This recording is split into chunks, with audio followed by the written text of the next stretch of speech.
but showdown could be secured at least by Peter. The music from afar, gets high, ends up losing his life, and Stage Triple G just fainted in both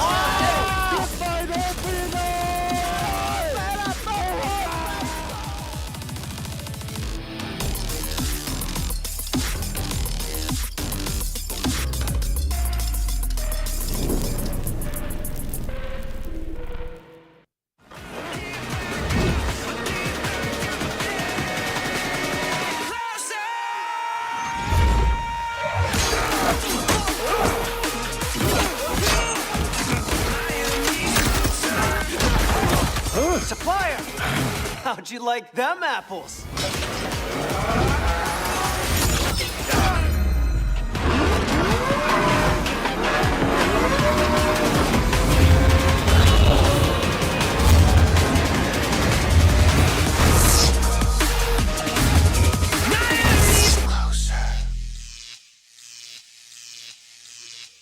Hello survivors and welcome back to the Free Fire World Series Southeast Asia 2024. We are here for the final play day for week 1 of knockouts, and it's going to be a pretty exciting one here, folks, because we've got teams in Group A and C rearing to go to lock in their points for week 1, and for teams in Group B, all they can do is watch and figure out how our fate is going to be safe. Every week those points. My name is Danielle, and of course joining me is the wonderful Tash Bunny as we are going to continue with week 1's coverage here for the Free Fire World Series Southeast Asia 2024. Tash, how are you feeling and what are you expecting for today's matches? Number 1, my voice is still not here yet, but that's besides the point. Excuse me. Number 2, I'm really excited for today because today will be the determinant whether or not Group B or Group A, C or Group A is actually the one that's stronger than Group B. Because as we've seen throughout the entirety of this weekend, on Friday, Group A proved that they weren't exactly up to par when it comes in terms of power rankings compared to Group B. But Group C gave so much more challenge to Group B.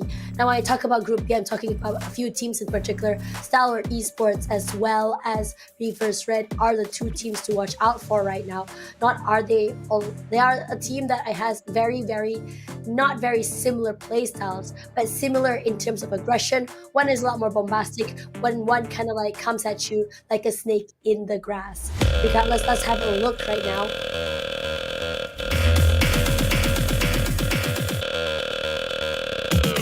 Great.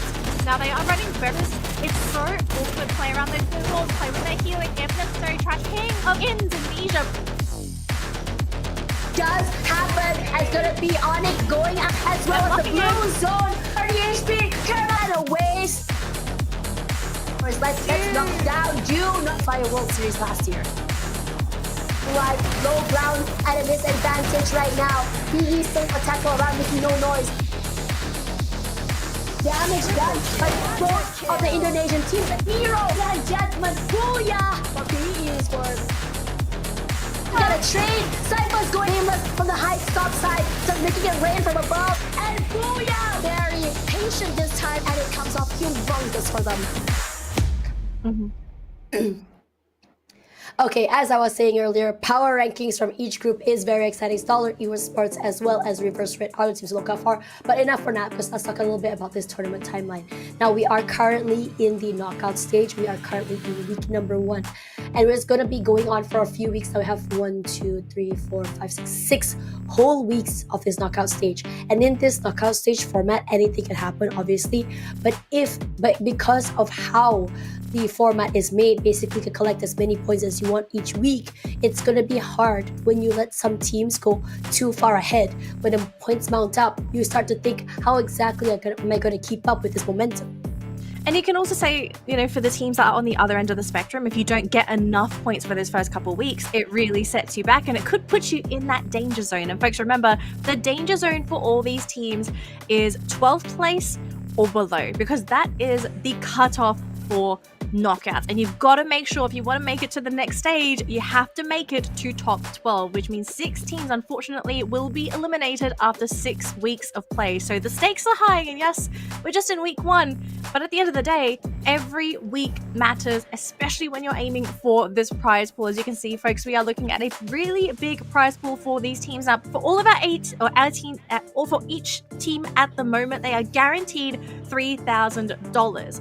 But as you progress through the tournament, you will be guaranteeing yourself a higher tier of prize pool. So teams that do get knocked out during the knockout stage, they'll still walk home with $3,000. But if you do make it to the grand final weekend, that's going to be the big money, and you do want to be aiming for that one. And of course, we do have the MVP prize as well. $4,000 going to be going to the MVP player that at the end of the entirety of the tournament. Now, obviously, we do need to talk about our point system. If you are new to the competitive world of Free Fire, how it works here is that you will get placement points depending on your placement in the matches. So if you get first place, aka a booyah, you're going to be taking home 12 points. Second place will get 9 points. Third will get 8. And as you go down in terms of placements, your points will also go down. And if you're unlucky enough to finish in the bottom 2, you will get no placement points at all. Now, there is a caveat here. Even if you may place bottom 2, if you get eliminations, or in other words, kills, each kill will equate to a point as well. And as we've seen so far in the tournament, teams that do aim for that very aggressive playstyle have been rewarded, especially if they're able to get those eliminations in those matches. And this is something I think some teams are going to have to start to explore, because we are seeing some of these teams become extremely aggressive, but there are some other teams out there, I feel they have the potential. They're just a little bit too passive for week number 1. I don't think it's about passive. I think they're just still trying to find their footing on to how exactly to approach these teams.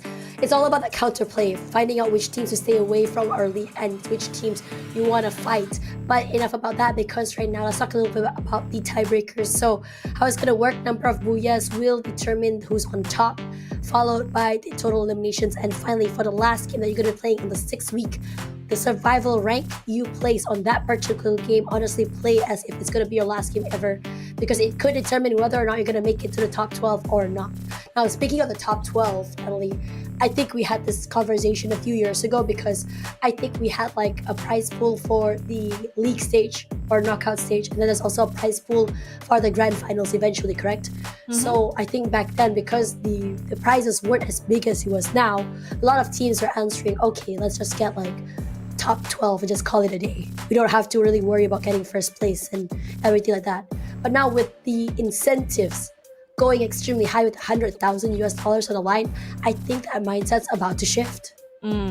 Now, speaking of mindsets, let's start taking a look at some of these teams. Now, firstly, Group B is not playing today. We are going to be exploring teams in Group A and C, and obviously we're going to be looking at EVOS Divine, CGG, Team Flash Expand, Indostars, and God of Wolf.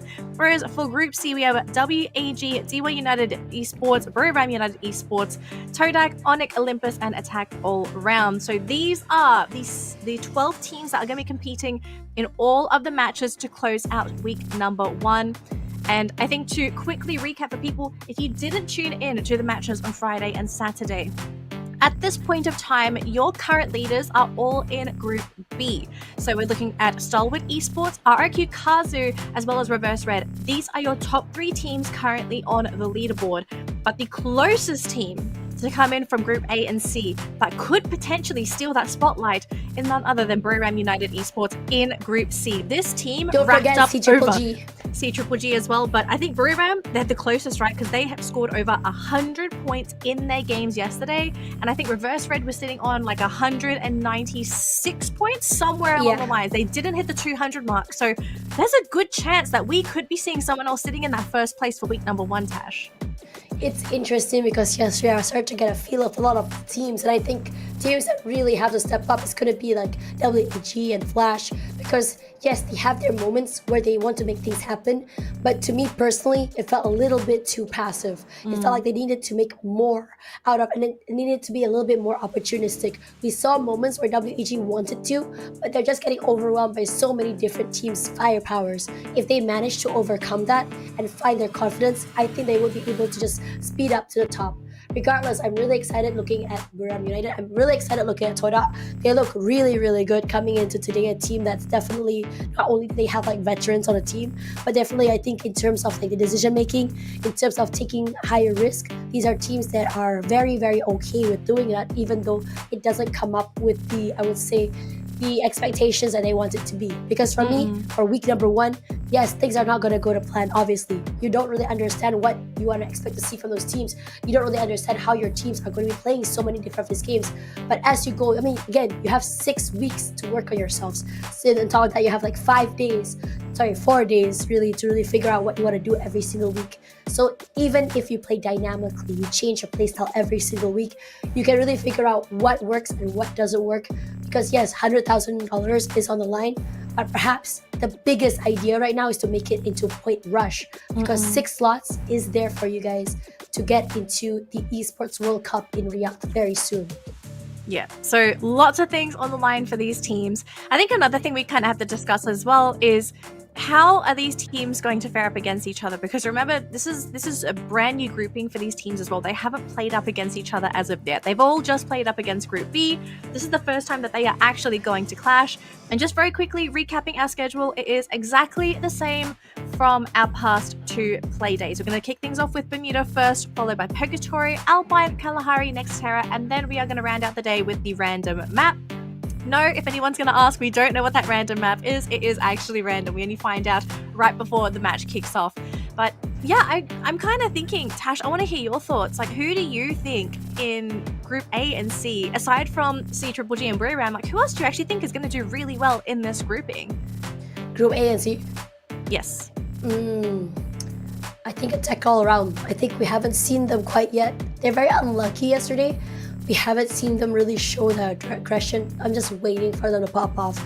I have my eyes on them and I want to really see more from them. On top of that, I really want to see more from Todak as well, given the fact that they do have Zen. I would say a veteran in the team. He's played for a long time. I think he could bring a lot of experience to the team as well, because it's not his first rodeo playing in the scene. We did see flashes of them yesterday. It's just the fact that they weren't really playing together. If they manage to overcome that disconnect when it comes to playing with each other and be really good when it comes to the double swings, to making sure that they can go for those nice trades, then I think we could really see them truly shine. So just going off of your predictions, like, are we probably leaning a little bit more towards Group C here? Bit since we are sort of speaking quite a lot on these teams in Group C. Oh, I forgot to mention one more team. Oh, yes, go ahead. Indostars. Okay, yes. I was actually quite surprised you did not mention Indostars. Yeah, Indostars managed to get a booyah on day 1. They are a team who loves to play aggressive. Unfortunately, weren't able to really shine on day number 1. It felt like their momentum began to really shine toward the second half of the day on day 1. And then again, they have to take a break yesterday, and now they have to start again. They find that momentum again today. And I would say that compared to Group B, Group C isn't as aggressive, despite having like Buriram United on there. So I think today might be the day we can finally see what we can really expect, or the true colors of Group A, in my opinion. Maybe let these teams sort of come into their own, because competition days are very, very different to a regular practice day, a regular scrim day, a regular pub day. I think for some of these players as well, of course, we are looking at a lot of veterans in the scene, but we do have a couple of new players as well. And I'm kind of curious to know, how are the new players sort of settling into their teams, and how much assistance are they getting from their teammates as well? Because the experience for a new player and a veteran player, I would say old player, but I think some people might be a little offended, but the newer players, right, the environment definitely impacts your mental going into those games. You do feel a lot of nervousness, the adrenaline really, really kicks in, but then you compare some of the new players to the veterans, it's just another day in the office. I think that's probably the best way to put it. It's another day in the office. You don't really get those jitters anymore, and you're able to think much more rationally. So if you are running a team that does have one of the younger players, Tash, like, what kind of advice would you provide a player like that to keep them level-headed, especially in a competitive environment? Because these games matter as well. Like, you don't mess around at the Free Fire World Series. I think personally, it's just, think about it like this. You can try your best in this game and learn from your mistakes in every single game and bring what you've learned to the next one. That's the most important one. Drink your water. Drink your water. Keep chugging.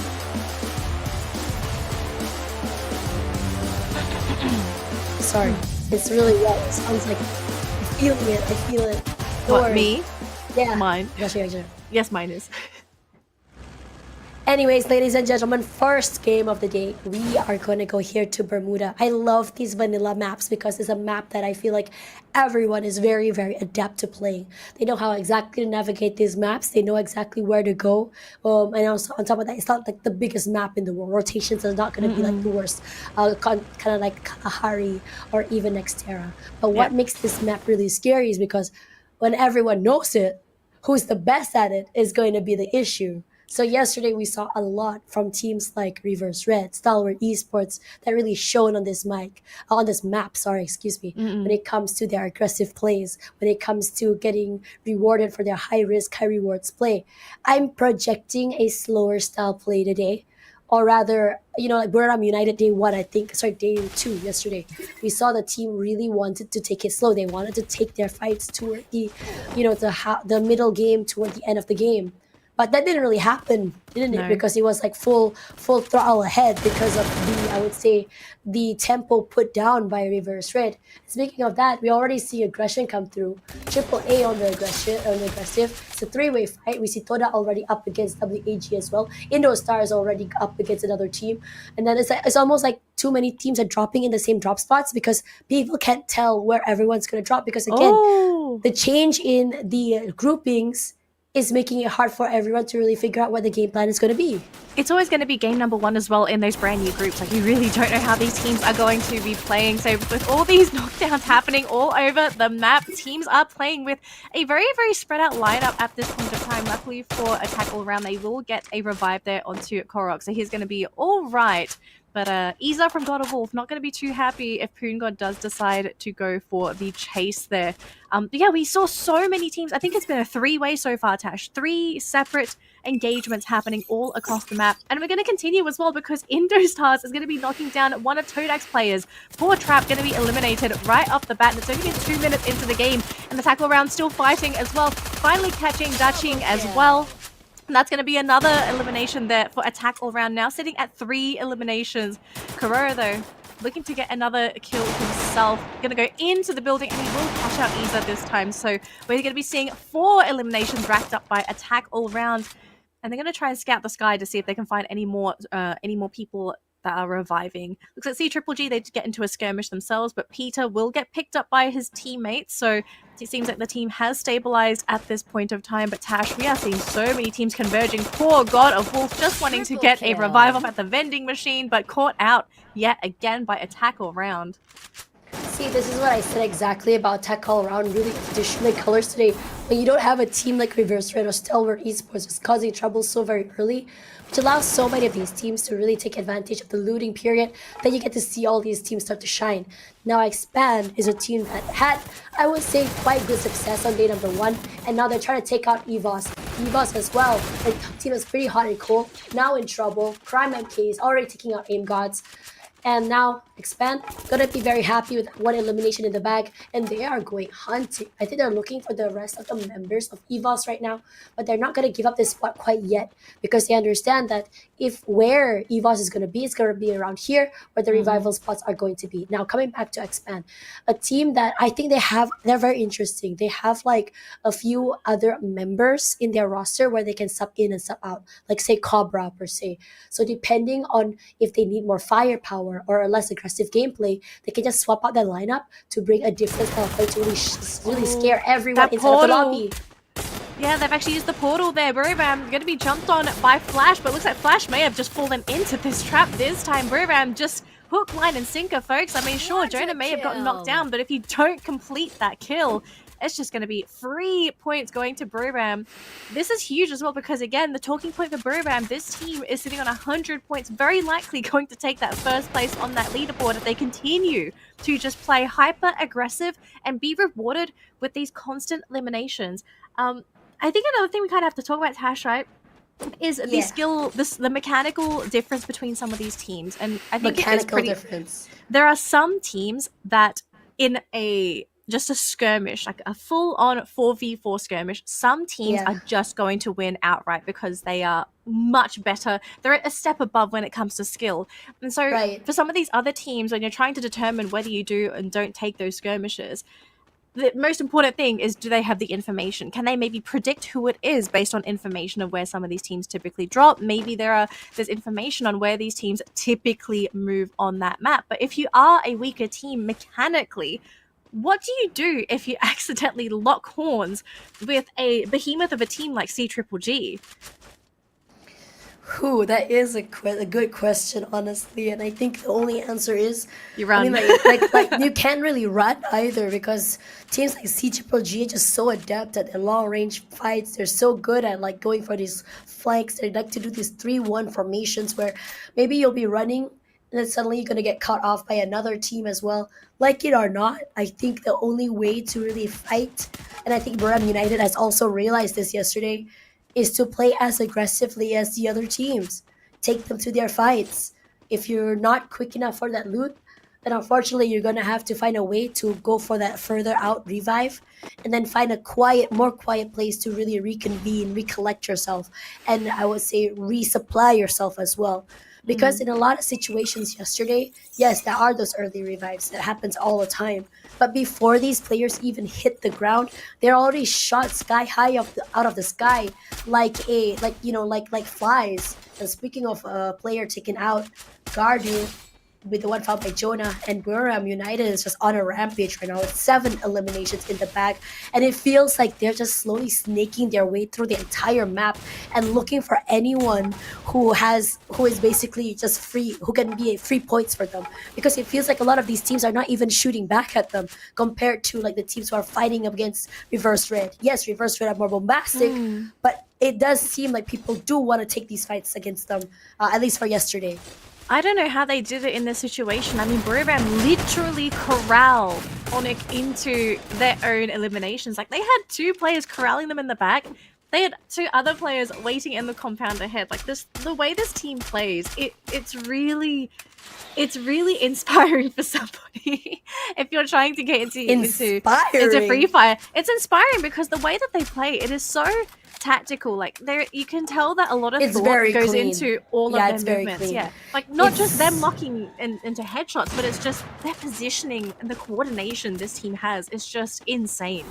I mean, I think if I could like do a comparison, a power ranking comparison between Reverse Red and Bermuda United, I think that Reverse Red are a lot more chaotic in a way that sometimes kind of like, how am I supposed to predict your movement when we can't even predict our own movement, you know? Compared to Bermuda United, they're a little bit more, I would say, clean in how their takes are gonna be. But speaking of that, Attack All Around is also just as, I would say Attack All Around has a very similar system to Bermuda United as well. Look at how exactly they go around each other, look exactly how they play against each other, making sure that they're not gonna get caught out alone. 3 people picking out together, so there's gonna be a confirmed trade at the very least. So this is great. Speaking of great, look at this fight between Bermuda United and EVOS. This is something I've wanted to see for a while between these two, because EVOS is a team that I would say is they want to try and make these fights happen, but because they take too long to really figure out their game plan, they seem to get steamrolled. Looking at the position for these teams, so both teams are pretty spread out. They do have their snipers sitting in the wings ready to pop heads if they need to, but it looks like Ram, they do want to finally engage on to this fight. And are they going to be able to get those headshots onto EVOS? That is the question that Ram has on their mind. So far, they just haven't found that opening. They've used quite a few resources, but EVOS has as well to try and repel this fight. They're going to go onto the rooftop here. Jonah on the low ground. Going to try and throw some grenades as well. Almost connecting onto I Am God. He's doing quite a bit of damage there as well, but Puna, he's going to be rushing in for the team. And I mean, there's not really much you're going to be able to do if you're EVOS. Unless you can repel them on that ground floor, you're going to be losing 2 players in that building. And you could be losing 2 more here as G'day is on the floor, which means we only have 1 player left. And I think this might just be it, Tash. EVOS, this entire team getting cut down by Buriram. And Buriram lost nothing. Absolutely nothing. And that's exactly what I was saying about how methodical they are. It's very clean. I would really like to see a round where Attack All Around and Bermuda United actually go head-to-head to each other.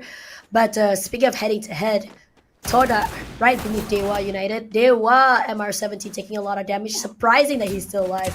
Albeit very low. Oh, I spoke too soon. Taken out very, very quickly. Now, they can go for that revive if they want to. And immediately, look how fast that revive already happened. Todak hasn't seemed to be moving at all quite yet. I think what they're trying to do is they're trying to like bait as many as the other members as they can and completely go for that team wide. Yeah. Playing safe, it seems, for Todak, so no full-on engagement. Speaking of engagements, we're going to be watching Flash's perspective here as the team is going to be camping in the circle here. So we are starting to get into very dangerous territory for some of these teams as we are starting to slowly run out of space. Traps, in the meantime, they're going to have to try and save his teammate, trying to just prevent Diwa from getting on top of him, but it just so far can't connect and can't pop those heads. And I think that's going to be it for the team as well. Unfortunately for Todak, out of this match in 11th place. Tash, I have to say, the circle is so small. Ironic. And it is so ironic. We still have 10 teams in the competition. So we still have 10. I mean, I was expecting it to be a faster, a more aggressive map, per se, because yesterday, I mean, we saw what happened early yesterday, right?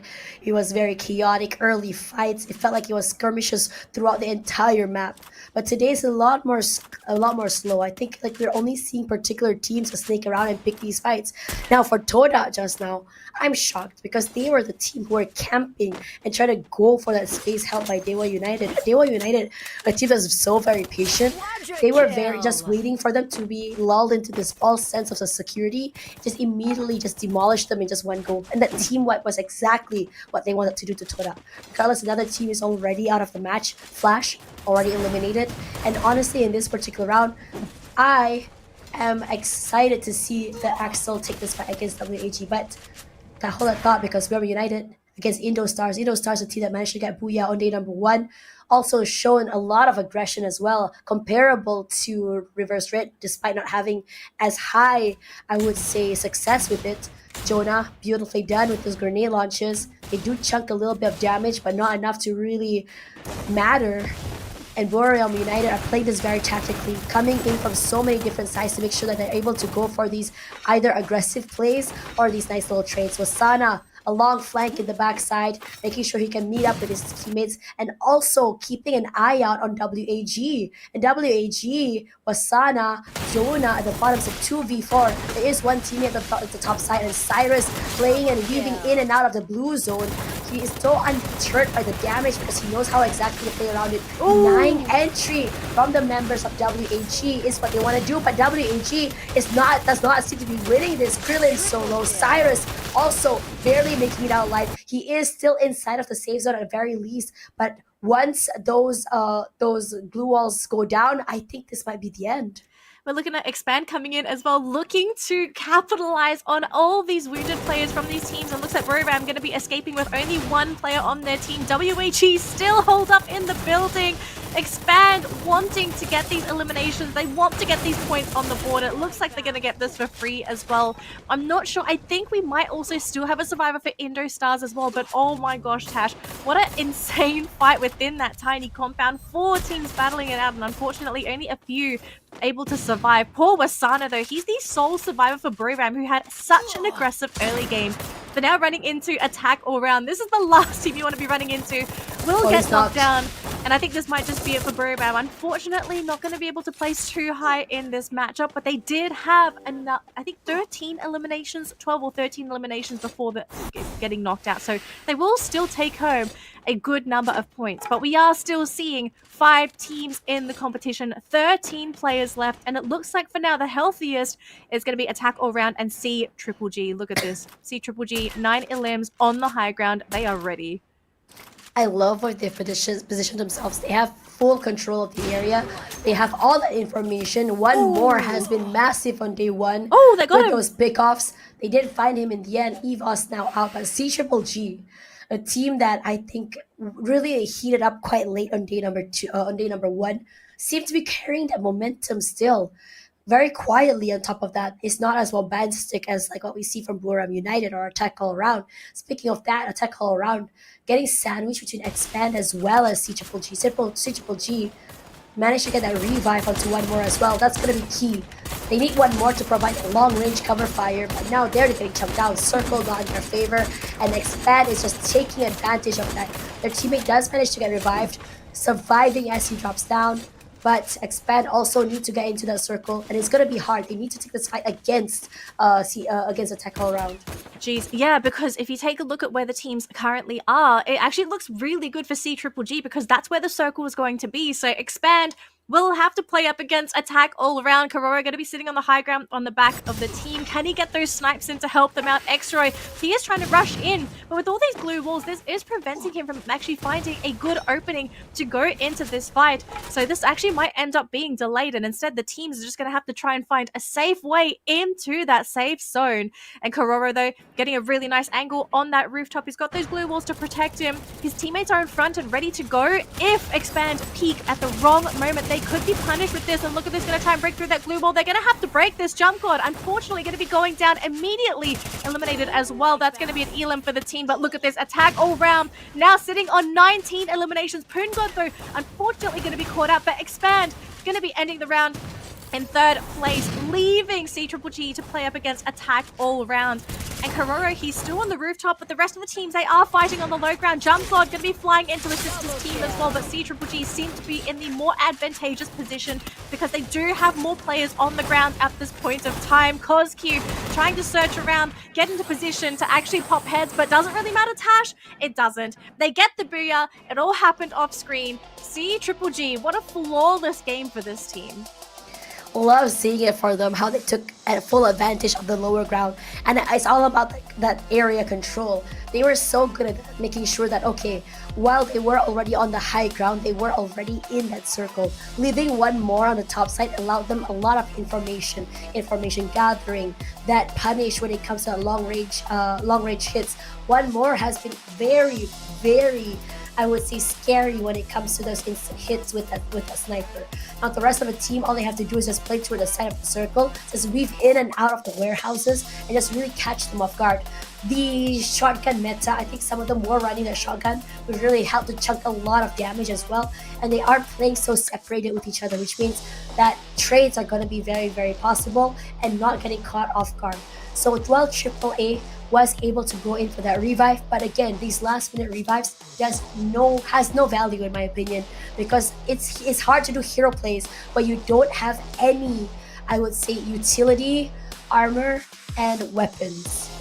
I also think late game revives, like there are only a few circumstances that we've ever seen in the history of competitive Free Fire where players that were revived in the middle of one of those last two circles ended up hitting the ground and actually being useful, because typically when the revives do happen, they just get shot out of the sky. I mean, they're literally birds waiting to be shot down. 3 eliminations, 3 points. But because the teams, they just weren't busy dealing with the players that were currently on ground. They just had enough time to look up, grab the free elims, and basically just secure themselves that first game. But CGGG gonna be super happy with that round. But again, I also think Attack all round is really happy with how things were as well, because they had, I believe, they entered the round with 19 eliminations for Attack all round, so they had the elimination points. Sure, they didn't get the booyah, but their points at the end of this round is going to far exceed the average team. I mean, if you ask me, if we were to interview the players, I think we're going to be hearing the same sort of answers over and over again. What kind of approach are you expecting the game? Is it more important for you to get eliminations or points? No, I think all of them collectively are going to say eliminations are definitely more important than those placement points. When you have one elimination as 1 point, with the revival also possible, means that farming points are definitely on the menu. We've seen it happen from Reverse Red, we've seen it happen from Stalwart Esports, we're starting to see it from Bermuda United, we've seen it from Attack all around as well. Their eliminations points were definitely more than the amount of placement points they were able to get. Those placement points surviving till the end, even the top 3 is already the cherry on top, the bonus if you may. Because I think what's really important right now is the next 6 weeks, so long as you do not finish a map with 0 points, so long as you have that nice big lead compared to the rest of the teams, it gives you a nice little lead, or at least some wiggle space to make some mistakes. And you want to give yourself that breathing room for your team to be able to do that, because again, this is a battle royale. That element of RNG is still gonna be there. So you need that, I would say, that security there for those rounds that the circle is just not in your favor.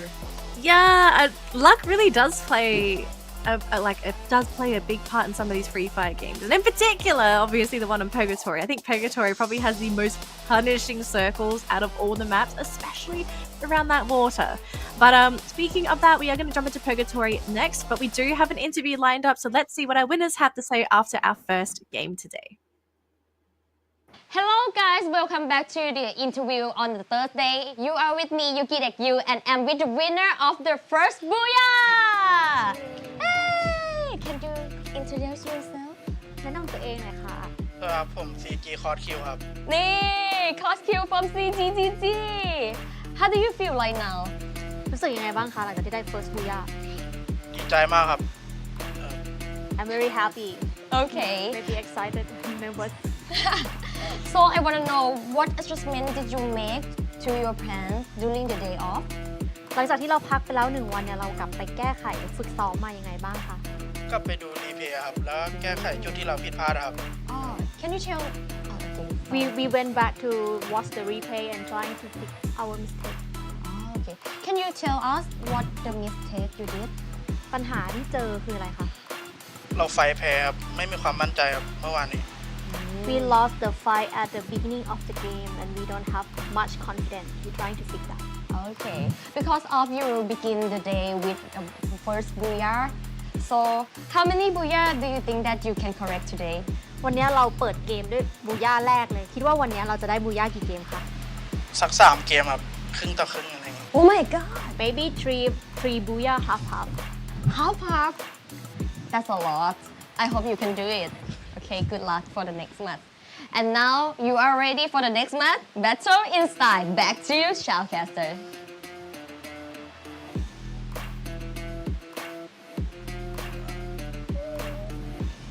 Already off to a great start there for CGGG, but is this going to be a trend, or is this just, as some people would say, a fluke? I think most people, myself included, this is not a fluke. CGGG is a great team, but there definitely are teams that can compete with CGGG, and we also have to keep in mind we are going to be going in for a map change for game number 2 because Bermuda is one of the best maps here for CGGG, but how well are they going to fare against our competitors when we jump into Purgatory, which is map number 2? And I love myself some Purgatory because we may be getting some water circles. Sometimes we don't, but I do love myself a little bit of H2O because those circles, it really messes with your team sometimes because you think you're on the right side and then all of a sudden when you thought you were right, you ended up being a little bit too left. I think for me personally, I think Purgatory, I think we're still going to be seeing the same momentum that we see on Bermuda. But I mean, for me personally, I think the hardest map is still going to be Nexterra as well as Kalahari because of the high-low grounds. I mean, I think it's not as punishing when you are on high ground when you're in Kalahari, but repositioning is a pain in the butt. Regardless, enough about that. Let's talk a little bit about Purgatory. Now, yesterday, I think, not even on day number 1, I think Reverse Red and Star Wars. I'm so sorry. I keep saying these teams because they are the only 2 teams that's really been making a lot of noise and havoc on the servers yesterday. Now, I think for today, yes, Buram United and Attack All Around made a lot of noise, but I love to see that CGGG, that by the time we finally had, our visuals on them, they were a team that had 9 eliminations in the bag already. Yeah. Yes, it's not as bombastic as these other teams who are just snaking around looking for eliminations, but it does show that in terms of their rotations, they have these protocols on how exactly to start each map. But let's see how they do on this map. Purgatory coming straight right at you. Oh wait, sorry, it's the MVP. My bad. It's okay. Let's talk about Koski here for CGGG.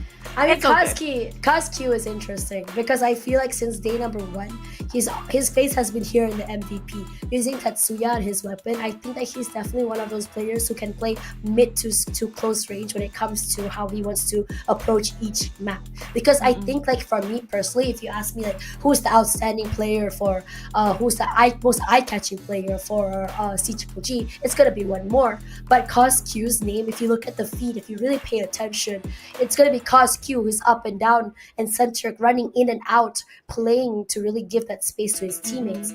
So Peter as well was also very, very scary to deal with. He's the type of player who loves playing these short-range fights. CQC is his forte. He likes to really camp right outside the window or inside the compound and just really just shoot you in the face, and suddenly you're just gonna jump out, and before you could react, he's already gotten 2 to 3 picks. I love the fact that I think Peter as well, one thing he does so well for CGGG is in some of these fights, I don't know how he does it, but he can really mess with the opponent when it comes to mind games. Like his movements, he's able to corral players, corral them into positions where On Fire and one more are able to get the final shot.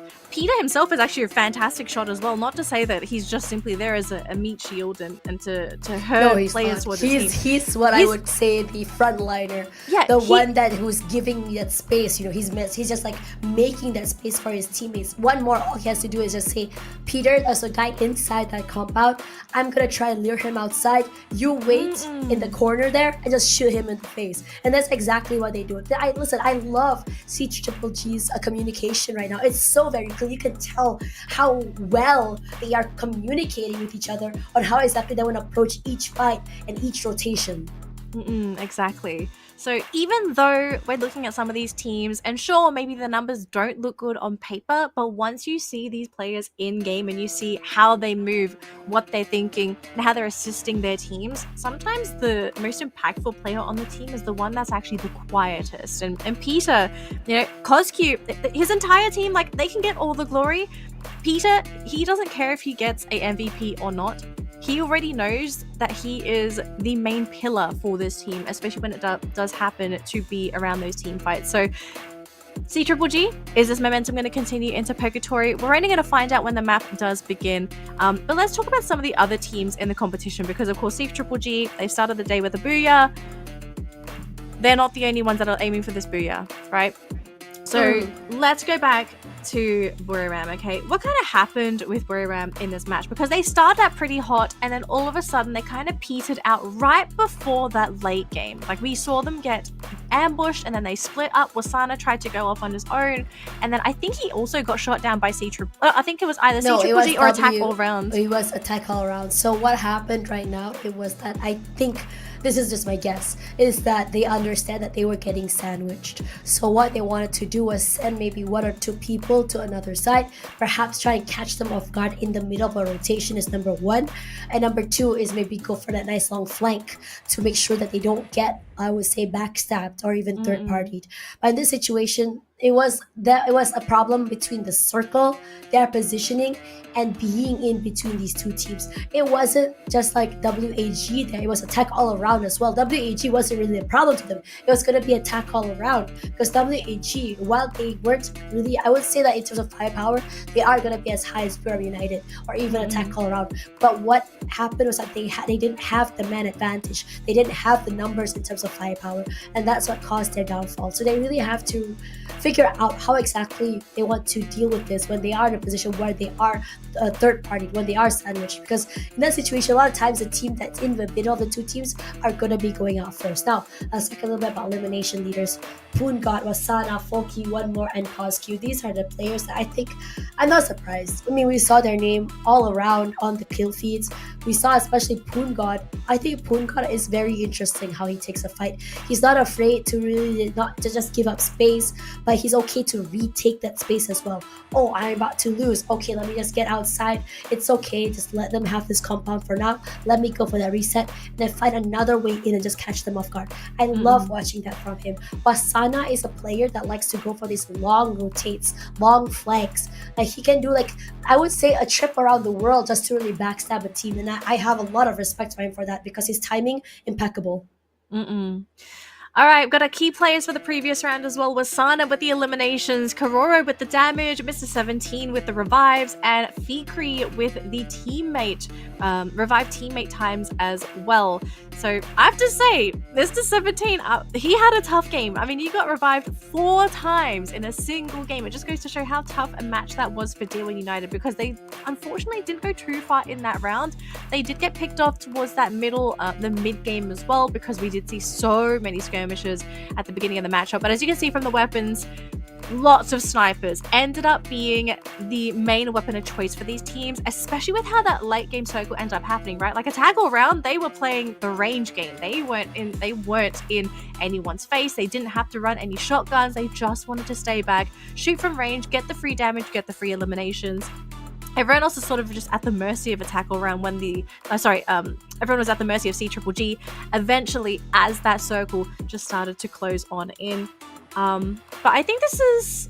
I know yesterday we saw a lot of shotguns getting a lot of attention because teams just love to go for CQC, but today seems to be, or at least in this matchup, we saw a lot more range being utilized.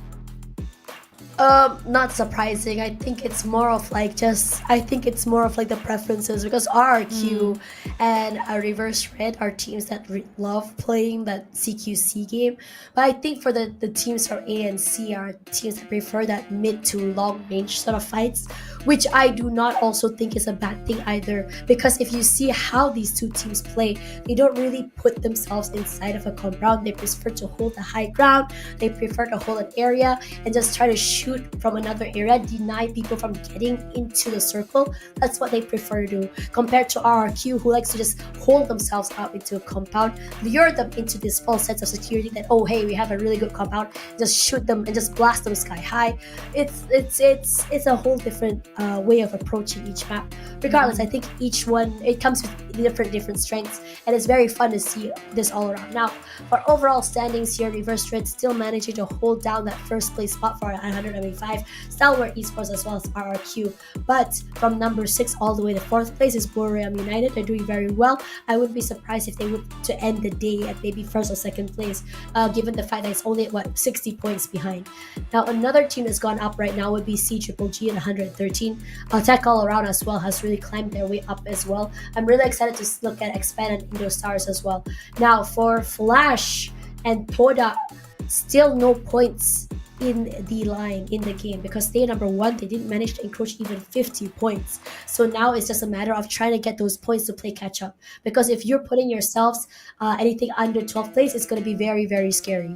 All right, Tash, just a quick recap for anyone that may have just missed game number 1, CGGG locking in our first booyah of the day on Bermuda, and we are just about ready to jump into Purgatory game number 2. The players are loading into that lobby, so we should be jumping into this game in just a moment.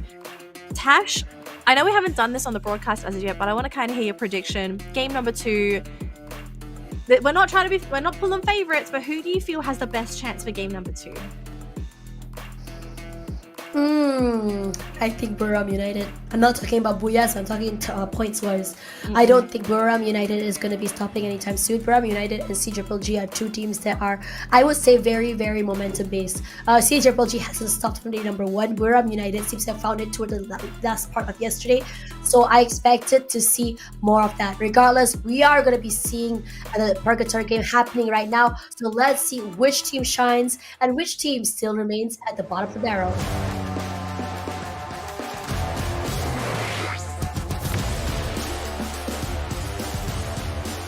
Please don't have latency problems. Please don't have latency problems. Please don't have latency problems. Nah, I'm watching Discord. Some of the teams are having latency issues. That's why the game was delayed. Yep. We're here for game number 2, folks, and it is none other than Purgatory. And what is that flight path? Oh my goodness. That is disgusting. That is actually gross. Disgusting. I mean, oh my gosh. I mean, like, okay, it's gonna be early drops for everyone. I mean, like, I think that was one point a few years ago that was watching. There was one team that loved to drop at Mo House. Oh my goodness, Tash! Look how congested the map is, because we are literally working with one corner of Purgatory. Yeah, I think that I like EVOS with that 3-1 thing they have, dropping back, starting down early, and the rest of them like just dropping far away. It's very high risk, but you can be a nuisance. You can go for pickoffs, and speaking of pickoffs, that's Kiba from Onyx getting one already, and the two Malaysian teams happen to have dropped out on the same place. Todak, Fikri, and Traps. already chunking out a lot of damage. Expand as well on one side. Expand already losing the axle is not the best outcome they want to see. C Triple G is also very close by. If I were these two teams, I would be really scared. And Flash as well is a team that's also in trouble because Onyx loves aggression. And you can already see a GTA high-speed chase on one side of the map. Don't tell me you didn't see that, Denley. Oh my gosh. It is just an absolutely crazy game. Although we may have... I'm so sad. I'm so sad. I love very gross flight paths, but unfortunately it's gonna be resulting into a remake right now because of some Yes. latency issues. Now I am very disappointed because oh, sorry, I'm just hearing that we are going to be continuing the game. Never mind. Okay, I get my wish. I get my wish. I get, it's already delivered. Thank you so much, Genie of the Night, because I love seeing these aggressive circles because I want to see more early fights. Let's be real here. Yeah, I think we've seen so many generous circles when it comes to competitive Free Fire. Just having some of these crazy ones, probably some of the best circles for the viewing experience. It looks like On Fire from C Triple G going to be taken down by Todak. We did see multiple teams dropping within the same vicinity because there was just not a lot of room to work with. And it looks like Fikri is going to be going down, unfortunately, for his team. On the other side of the map, though, Brobram's going to be picking up their teammates. Todak is also going to be picking up their teammates. The vending machines are really paying off. And I think everyone is sort of deciding, okay, do we just stick around or do we go? And I think the teams, they're going to call a bit of a peace treaty, find a vehicle and just get on out of there. Zen, in the meantime, they're forced into a battle with Peter. And we'll get a elimination for Todak.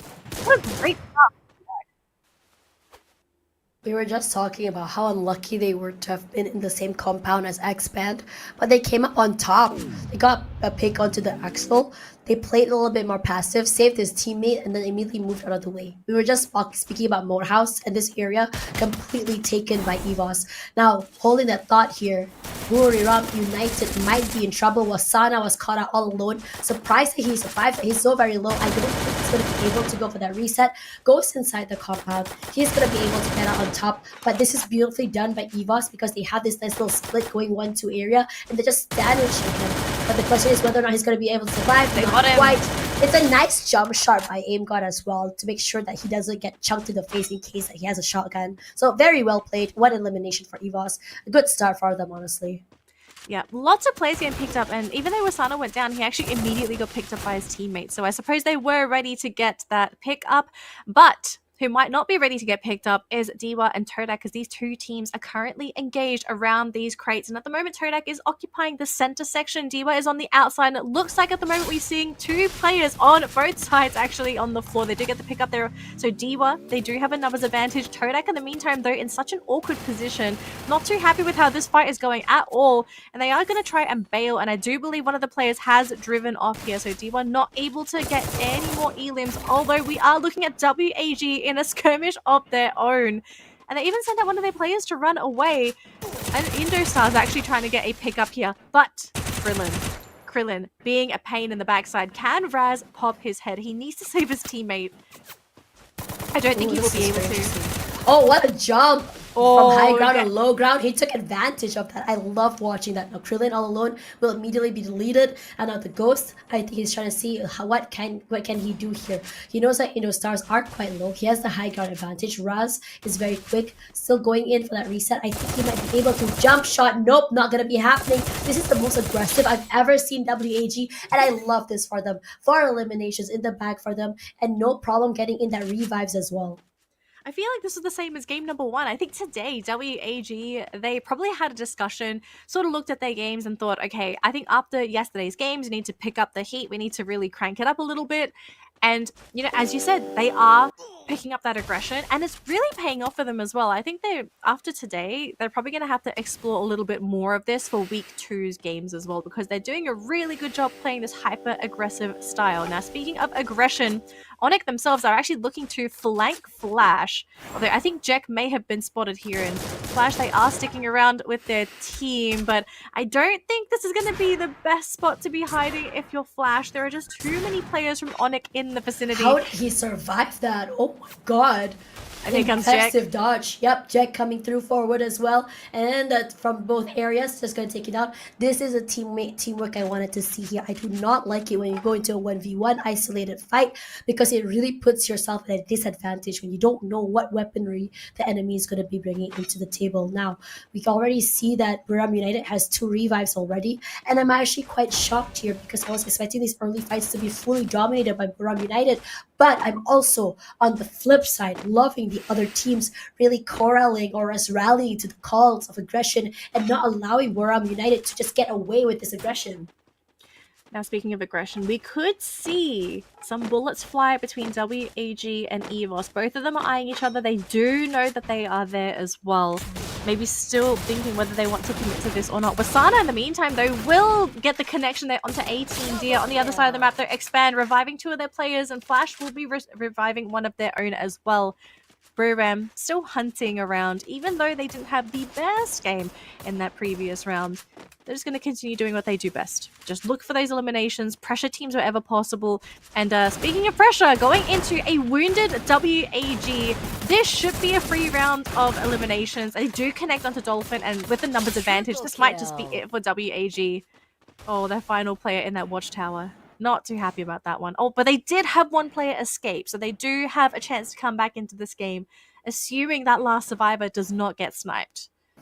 That is so unlucky. This tower is just such a hot spot right now. WAG is now out. They got them all. Yeah, they did. And this is what I was talking about from WAG. It's like, yes, they are corralling. They are trying to play this hyper-aggressive play. But in terms of firepower, when they get overwhelmed, they don't seem to have an answer as to how to play together. They seem to be like headless chickens at sometimes. And they're like, okay, there's this pressure choker moment. We're getting choked from so many different areas. What are we going to do? Where's the communication between them and the teammates? Now this circle is ping-ponging all the way to the left side.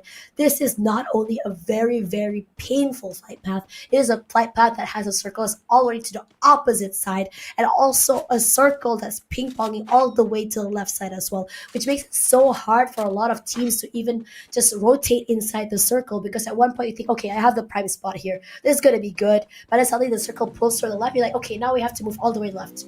What is going on? And everyone's just coming in from the same area as you because the circle is pulling all the way to the left. So we can expect the right side of the circle to be fully congested, so packed with so many people going in for those rotations. Teams within that circle already have a massive advantage, and that's also assuming if you're on the left side of that river, right? Because on the right side, as you said, there are just so many teams that are going to have to compete for that very small piece of land. But we also need to remember, Tash, the circle, it's not guaranteed to go completely left, right? There is a chance that it could still be a center river circle. So the teams also need to make a decision that, do we stay on the right side of the river, or do we cross and pray that it's going to be on the left side? Because we don't have any information as of yet, aside from the fact that the circle is tilting towards Marble Works, whether or not that river is going to remain in this circle as it continues to get smaller and smaller. Now, Flash, this is not a team you want to be fighting into. They don't know who this is yet, but if Shin goes down, I think they're going to learn very quickly who this is, and they will want to disengage. And I think Shin backing up with the team, saying, guys, this is a really weird spot. We only have trees for cover. We have to commit glue walls if we want to stay alive, to stay protected. What's the plan here, Flash? This is a really awkward circle. It really is. Now the Flash has to find a way inside of the circle. Now Flash hasn't had the best track record when it comes to these team fights. Let's see whether or not they have a contingency plan on it. They want to take this fight against the 5 teams to tackle around a jump shot to come through a 1 versus 2. No chance at all. And immediately gonna be lobbying Poonga, despite the fact that this is one of their best teams. The other members of Attack All Around are outside of the circle. Onyx thinking, okay, you know what? Let's take this fight to them. The blue zone is going down. They don't have the advantage in terms of numbers. But surprise, surprise, that's an advantage to the numbers they have in terms of firepower. Jack almost gets knocked down here, 3 in the bag, but the jump shots coming through from Attack All Around is very, very scary. Jack manages to stay alive. Gary finally gets knocked down, and Folky saying, good night, sweet prince. Just go to sleep. Instantly team wiped, and now they have to worry about another team here, which is Expand. With only 3 members left, he has to take this fight against C Triple G. My bad. My gosh. We're going to be switching over to Dewa United Esports' perspective as well. The team is grouped up and they're going to be coming in from the southeastern side of that circle. And it looks like the circle has pivoted directly onto Marble Work. So the teams that were on the eastern side will have to start to rotate to the west. And thankfully, I'm not going to be caught by the water. But there is a massive advantage for the teams that are already hiding within those compounds within Marble Works.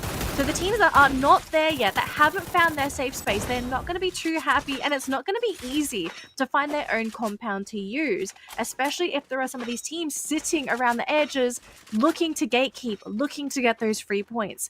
But looking at EVOS, it seems that they want to be dealing with CGG. And this is probably going to be a massive battle here, Tash. We're looking at two giant teams, and EVOS don't want to fight this. CGG, on the other hand, this is their forte. They want to fight. CGG doesn't have the high ground advantage. The high ground advantage will be toward EVOS. Let's see whether or not EVOS can capitalize this one player in the backside on top of the compound. If they have the long range sniper, it can give them so much value. Regardless, Ray, this is the player that has been challenged by so many of their Thai counterparts. Ray finding CGG puts in some damage, not enough to really put them away.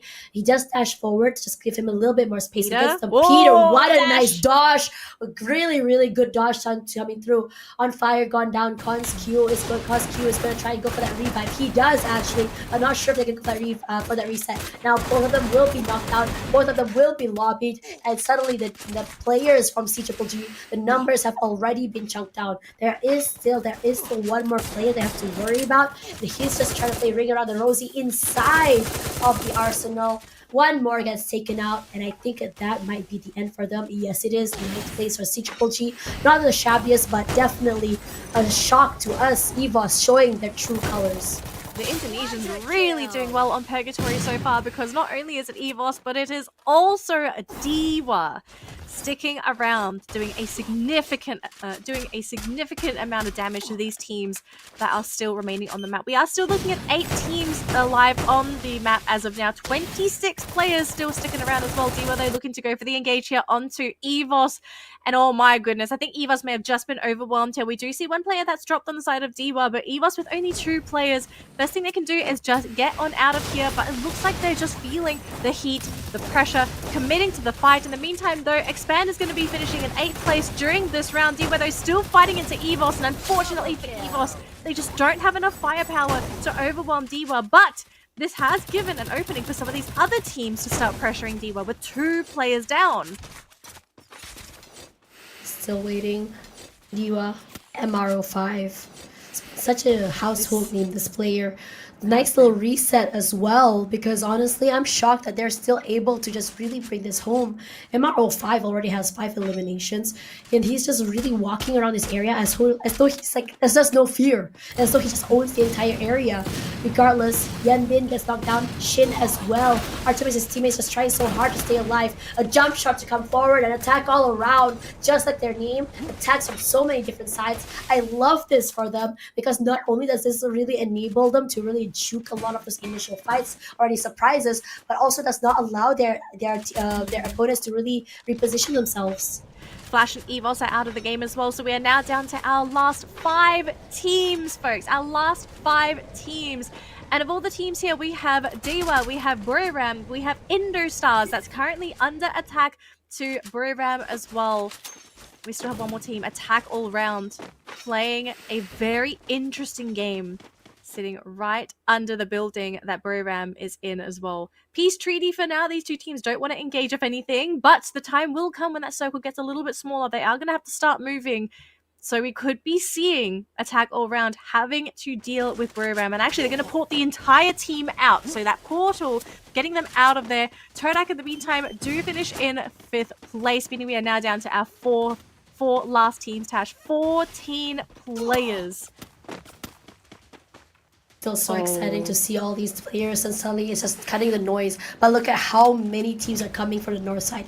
Indo Stars and Dewa United are up there. This is so interesting because we're seeing 2 Thai teams versus 2 Indonesian teams. Now nades come through, 18th year gets a chunk of damage. Suddenly Buram United, I love how they just completely collapse onto the other members of the Indo Stars. A tackle around notices Buram United there, and all of the utility gets thrown their way. Indo Stars go off at fourth place, but this is them, the usual play on the first day, still coming and shining on to today. Funa trying their best to just put in a little bit more advantage to the other members of Dewa United. Sam 13 will be able to go a jump shot forward, and now Funa is all alone in the corner. He's chunking up so much damage. Purgatory does find Moshi, and now Funa all alone. His teammate nowhere to be seen. Now he's trying to take a 1v4, and Funa goes down. Wasana, what are you gonna do when you're all alone? I think he's already been marked. He's been marked and is down as well. Buriram just not in the best position, being sandwiched in between these 2 teams, and now it's going to be down to Dewa and attack all round. Buriram is still sticking around, but it's just Wasana. There's not much he's going to be able to do. If he can hide, keep this attention away from himself, maybe he can get that 2nd place. Dewa, though, going to be losing Bion on the other side of the map. Wasana still trying to hide away from this fight. Kororo looking for him. Mr. 05, they're looking for Wasana himself. They're trying to turn onto Buriram, but attack all round. They're changing their attention this time onto Dewa United instead. They're trying to rush on in, keeping those glue walls up. This is where the macro game becomes super important, Tash. If you've got the cover, if you have the utility, it's going to come in extremely handy. We even have a vehicle coming into the middle of this fight as well to act as extra cover for Dewa. These teams, though, slowly creeping in as the circle slows in towards the center point. Wasana stuck on the outside, trying to hide, having to dash into the middle of the fight, but he runs right into attack all round. That's going to be it, unfortunately. 3rd place for Buriram. Now to tackle around. Kororo on the floor. His team's going to have to try and save him, trying to play with all of this elevation. So much jumping, so much shooting, but they can't catch out any of the players on attack all round. Dewa, they are struggling. Jump on finally going down to the team. Falky taking critical mass damage, caught and down by the storm itself. That blue circle doing too much damage. They're still sticking around there. Kororo also going to be taken down. Falky down again. Purgatory is the only person left here, and he's going to go down. It's going to be Dewa here for our 3 minutes. Wait, Purgatory, he picked himself up. They've done it. Oh my Both god. teams were down, but because he was able to pick himself up, attack all round, securing game number 2 today. What a finish of these teams. Absolute bloodbath of a finish. Wow. I'm shocked. Oh, that's like a complete plot twist.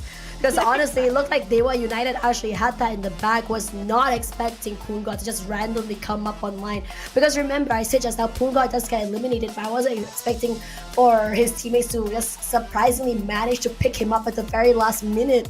He came in at the very right time, managed to pick up a weapon, and immediately just demolished the entire team. That is a hero play, and I love to see that. You got to do whatever it takes to win the game for your team. And I mean, attack all round, they have really popped off today. They have really put the effort in, the pedal to the metal, to really get these eliminations and to really play hyper aggressive. And I think it is really starting to pay off for this team. They're really coming into their own. They really know how to fight. And they really do, especially in this case as well. This was such an awkward late game as well, because we weren't looking at your typical points of cover for Free Fire. It was all just these low boxes, and to utilize those you kind of want to be crouching, but these teams, they had to use their glue walls, they had to jump over boxes, they had to deal with jumping over those glue walls as well. Like, there was just so much terrain the players had to deal with, whilst also having to keep their eye on where everyone else is on that map. So I think for attack all round, things got a little bit hairy. They thought they might drop to Dewa, but Purgatory, I think this man is definitely a god for this game. It's definitely exciting when you look at Purgatory. I mean, Purgatory has managed to get MVPs quite a few times on day number 1, as well as yesterday. Yesterday, not day number 1, excuse me. And I think that for Purgatory, excuse me, one thing that's very exciting about him is that how he's able to just take these 1v2s, 1v3s, His movement makes him so very interesting. It's very scary dealing with someone that you cannot really catch. He's so quick with his utilities as well, and sometimes you think that, okay, he's just one shot away to being taken down, and suddenly you have one glue wall put down. Suddenly he repositions himself, puts another glue wall, and then you have no clue where he went, and then suddenly out of nowhere he's right behind you, and he's managed to really knock you down. And you have to really be careful of players like this. This is only our second game today, Tash. We've still got 4 more to go, but I think at this point of time, you know, Group B, they're great, but I have to say the games that we have seen so far from teams in Group A and C, they have put on a spectacular show, and I'm all here for this as well. The top competing teams for these groups as well, they're really coming into their own, and I think it just goes to show that there are top competing teams in both of these groups. It's just that, unfortunately, I think some of the teams in Group B just counter the overall playstyle for the teams in Group A and C. Like the hyper aggression, I think it's just been a little bit too overwhelming for A and C to deal with. I think it's more of like they're just getting caught off guard. You weren't expecting this aggression very, very early. I mean, a lot of teams already have a contingency plan. They have an idea on how exactly they want to approach these fights. Because if you look at how Attack All Around play, if you look at Bermuda United play, it's a little bit more systematic, I would say. When you have games that are a little bit more systematic, a little bit more clean, this is where you start to question, like, okay, we have a plan, we know what to do when we get knocked down, but we weren't expecting this aggression. What can we do in order to prepare ourselves for this kind of aggressive plays? And I think for a lot of teams like today, because you don't have teams like Stillware Esports or even Reverse Red in the midst to really counter them, they have, okay, today we can really take our time, figure it out, and then next week we have a few days, we can like fix it. Regardless, we have an interview coming around. Let's see who is going to be and what they have to say about map number 2. And now I'm with the Purgatory from Attack All Around! Yeah!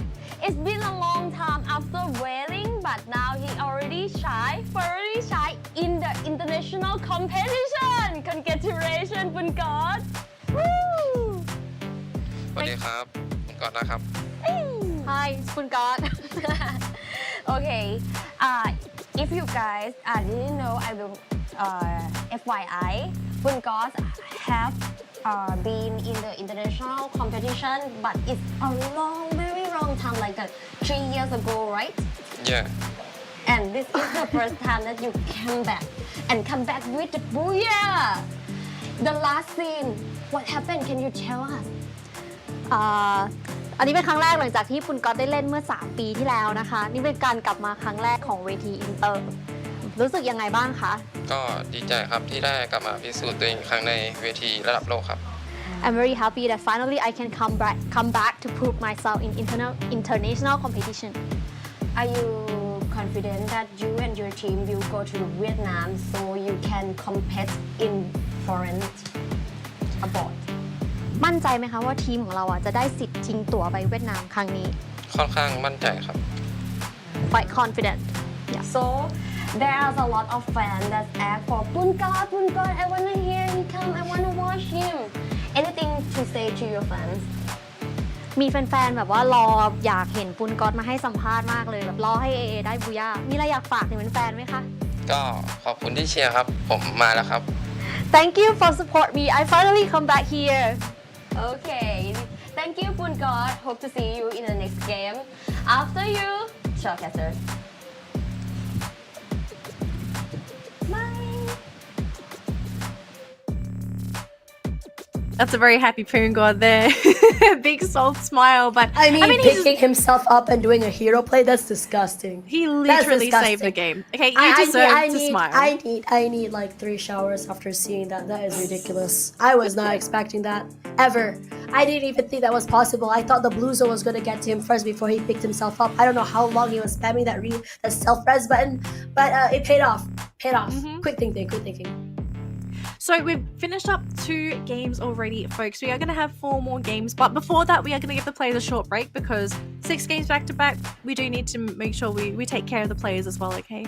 We want them to give us good games, and to do that, we also need them to be well rested. So we're going to go through just very quickly what has happened in that previous game.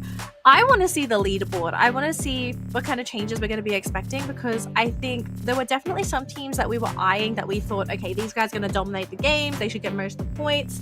And I think some of the other teams, they're quietly catching up as well, and they're slowly closing that gap between the teams in Group B as well. So how well is Group B actually doing, right? Like that's what we all want to know. We are going to find out very, very soon. I think we're going to see toward the end of the day, right? Because we're going to see the standard here, but Keroro will be our MVP. Not the first time we've seen him up here. Excuse me. He's a mainstay. He's a mainstay. He's a mainstay. You know, Keroro is actually the name of the frog captain for an anime. And I think it's very, very apt that he named himself that, because that's exactly how he felt like. He was very, very, I would say, commanding with how he played Tatsuya, very commanding with how he played his teammates. And honestly, this is a very interesting comp they brought in. 4 Tatsuyas. I was expecting an A124, a Homer. That's what we saw more toward Group B, but for this team, it's just like brute force, I have to say, because when you have 4 Tatsuyas, you're expecting a mid to close range fights instead of these long range ones. You don't have the utility to disable, I would say, the other team's utilities. You don't have the ability to really, scout people out. But I think that's what Attack All Around wanted, just this raw, pure, aggressive brute fights. And because they're so confident in those fights, they come up on top.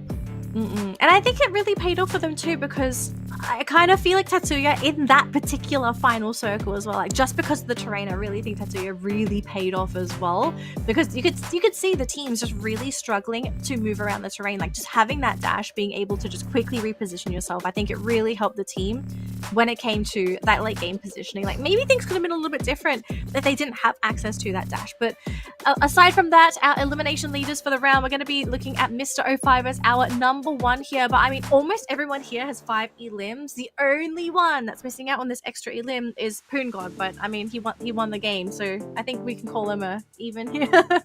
But very, very spread across the board for the majority of the teams in this round.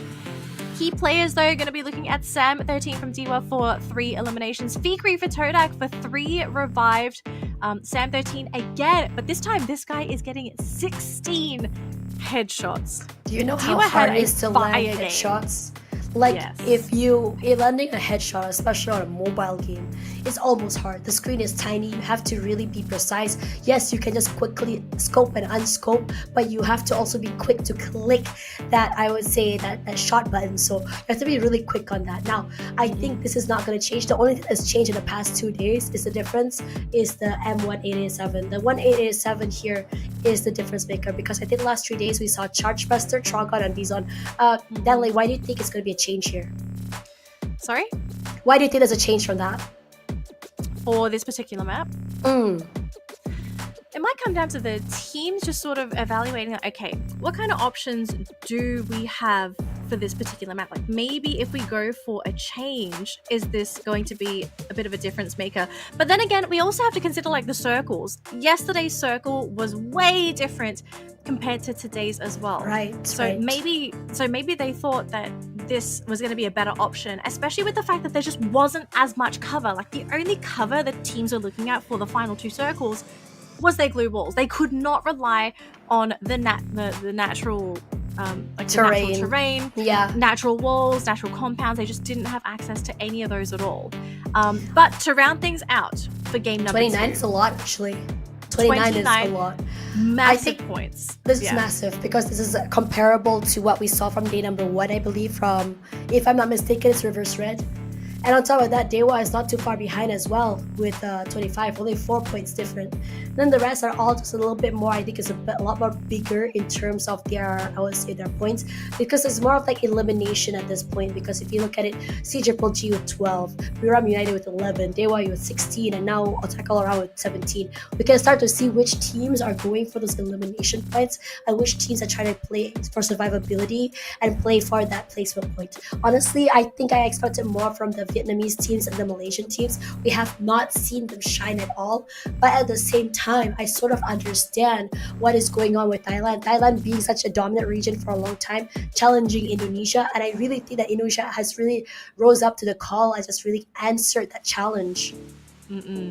All right, we've got the overall standings with our 2 games for today already calculated into the points. Now let's talk about the teams that are in Group A and C. So firstly, C Triple G and Buriram United in 4th and 5th place. 141 for Buriram, 127 for C Triple G. Slowly making that climb, but I have to say Buriram getting really, really close to RRQ and to Starwood Esports. Even Reverse Red, absolutely in reach for Buriram to potentially take that spot away if they can continue on with their consistent performance. The Triple G, I'm not sure if they're going to be able to take first place, maybe scrape by and steal that 3rd place away from RRQ, but we've got 4 more games to go. There are still plenty of opportunities to grab those points, but we're not seeing, I guess, that guaranteed consistency from this team to comfortably say, like, okay, there's absolutely guaranteed they'll get like this point. I think C Triple G after that 2nd round probably thinking, okay, we need to really pick things up for the last 4 games. Regardless, that's really weird. We go for a quick break, and when we come back, we're going to be moving to the next map. See you in a little while.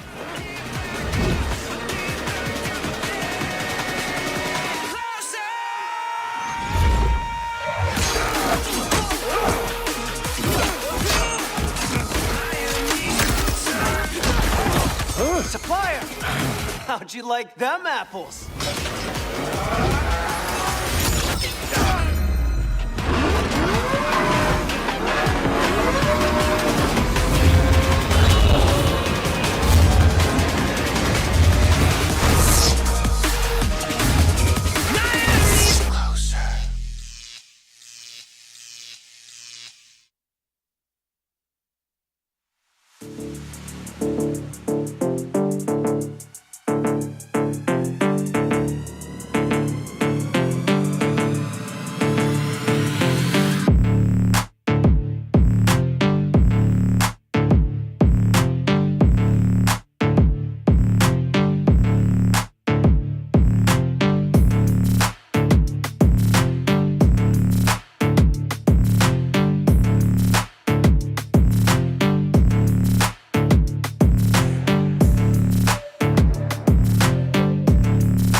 How'd you like them apples?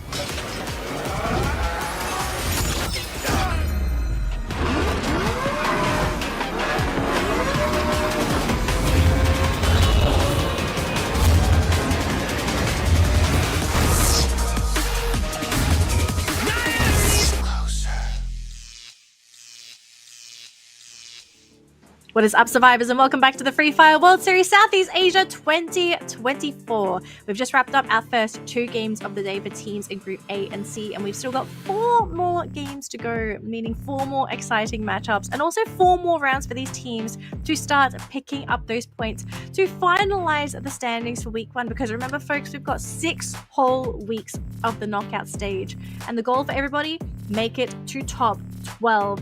If you are not top 12, at the end of all 6 weeks of the knockout stage, you are out of the competition. You're out of here. No more in the running for the big prize pool. Now, overall And no more until next year, on top of that. Exactly. So, give us a quick rundown, Tash. What are we looking at for the leaderboard here?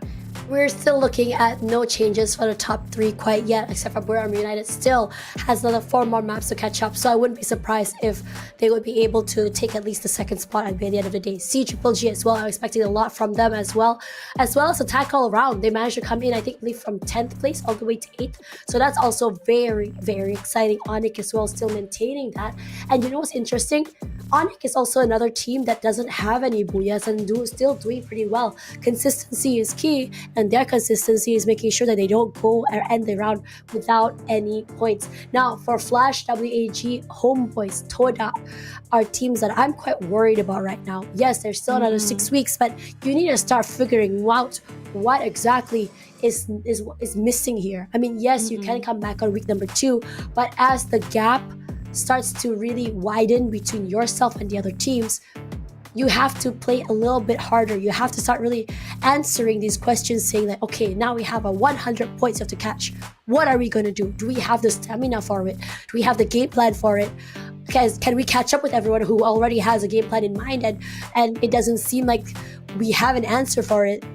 And 100 points for a team that is not on the first page or on the left side of the leaderboard, that is a lot to ask for, right? I mean, a lot to ask for, but it's not like before where it's just like, okay, grand final is just like a small amount of like cash prize, and everyone's just like, okay, it's fine, we're just going to go next, we're just going to go to grand finals, we're just going to go to point rush and get our points there and just get our money there. No, this is like 100,000 on the line. Like, you have to actually take this as seriously. It's no longer oh my gosh, it's a knockout stage, it's a Mickey Mouse Cup, it doesn't really matter. No, it does now, because that 100,000 can mean a lot to you and your organization, can mean a lot to your team as well, and the development of your team for the future. Can we bring in new coaches, analysts? Can we bring in more support for our team? It's also something that's going to be very, very important for these teams. And coming from teams that have already been up there, like Bermuda United, like attack all around, these are something that they have resources they have really, really been utilizing. But regardless, game will be starting right now. Map number 3. Let's see if teams are going to be utilizing or changing.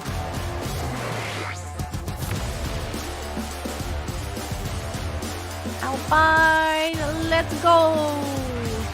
I'll take it, yeah, so that you can start taking the fights. Thank you. I don't want to go up high, it hurts. It's okay.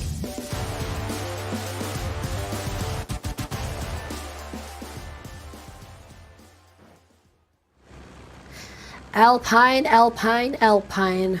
It's such a very, very mixed bag of a map. Not the biggest, but it's definitely the most interesting. Listen, call me crazy, but give me a vantage circle.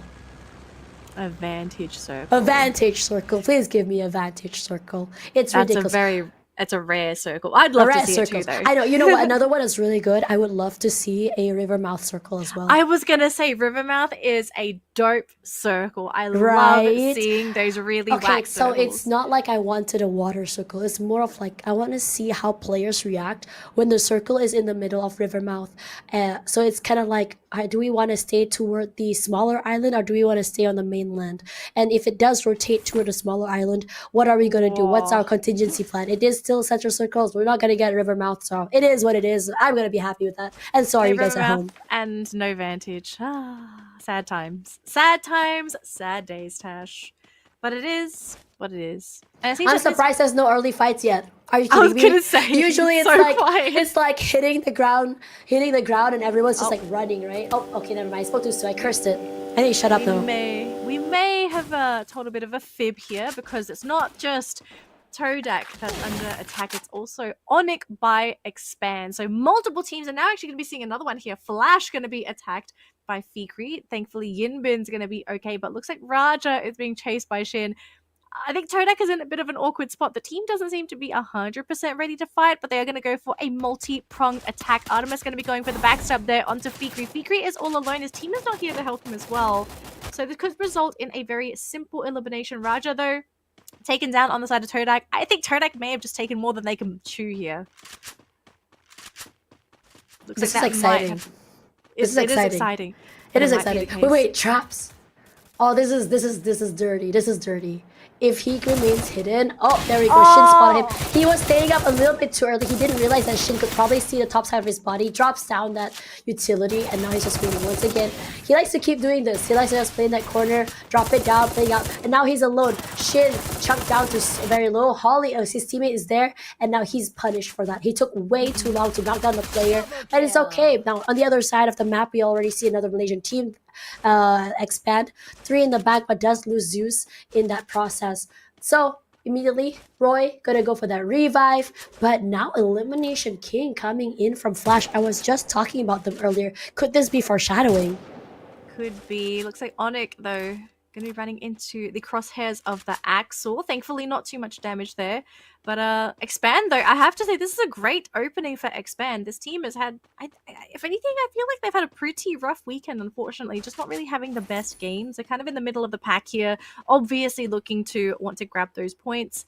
So maybe Alpine is going to be the way to go for Expand. Just try and make sure that they can capitalize. Because keep in mind that Alpine is one of the better maps here for Expand. If anything, it is probably one of their signature maps. So if there's a time to do well, it might be today, or at least this game in particular. Looks like a tackle round, though, going to be running into Evos here, and it might not look too good here for a tackle round because Jump God is incredibly low, and Poon God immediately gets dropped as well. So a tackle round going to be at a disadvantage when it comes to numbers, but they have caught out of Evos inside the compound, and they do have the ammo to take them down. So it looks like a tackle round, even though it looked a little bit shaky, managing to turn things around and keep them in the game and take home some really nice elimination points as well.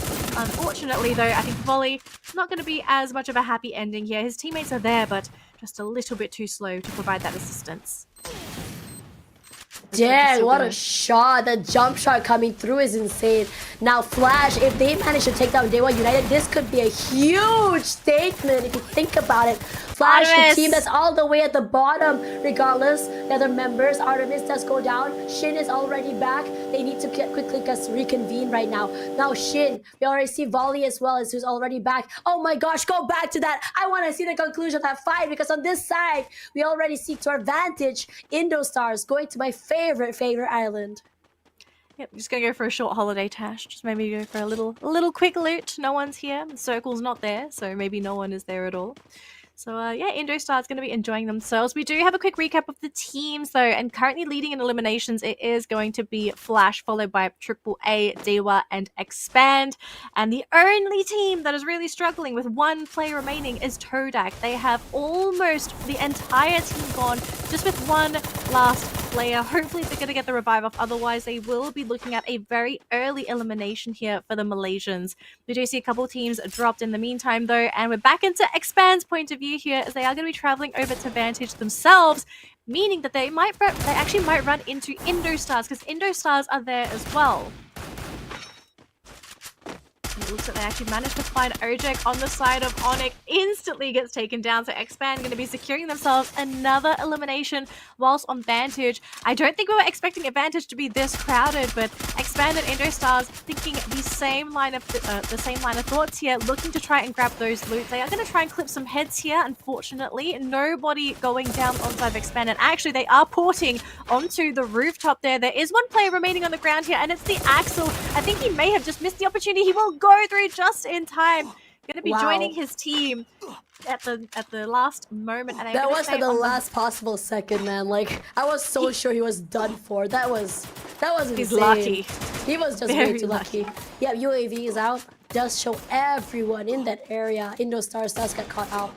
The Axel has his eye on the other members of Indostars, but no follow-up quite yet. I think what these players want to do right now is to get off this island. See, I think the idea for all these players was to just get onto Vantage, quickly get that revive, because it's safe, it's so far out. But we were not expecting everyone to have the same idea.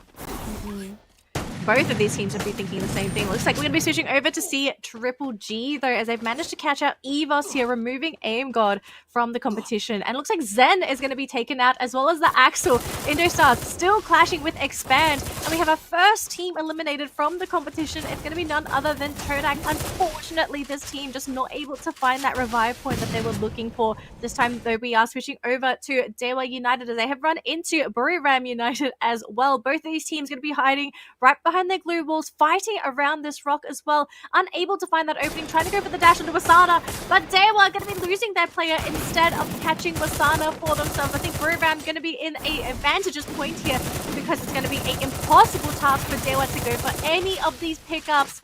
They will get another knockdown as well. Mr. 05, it's going to be down to this last remaining player, Sam 13. Going to be eliminated as well from Dewa. 4 eliminations here for Buriram United. Dang, Buriram United. Not getting that Booyah probably gave them a whole different feeling and mindset.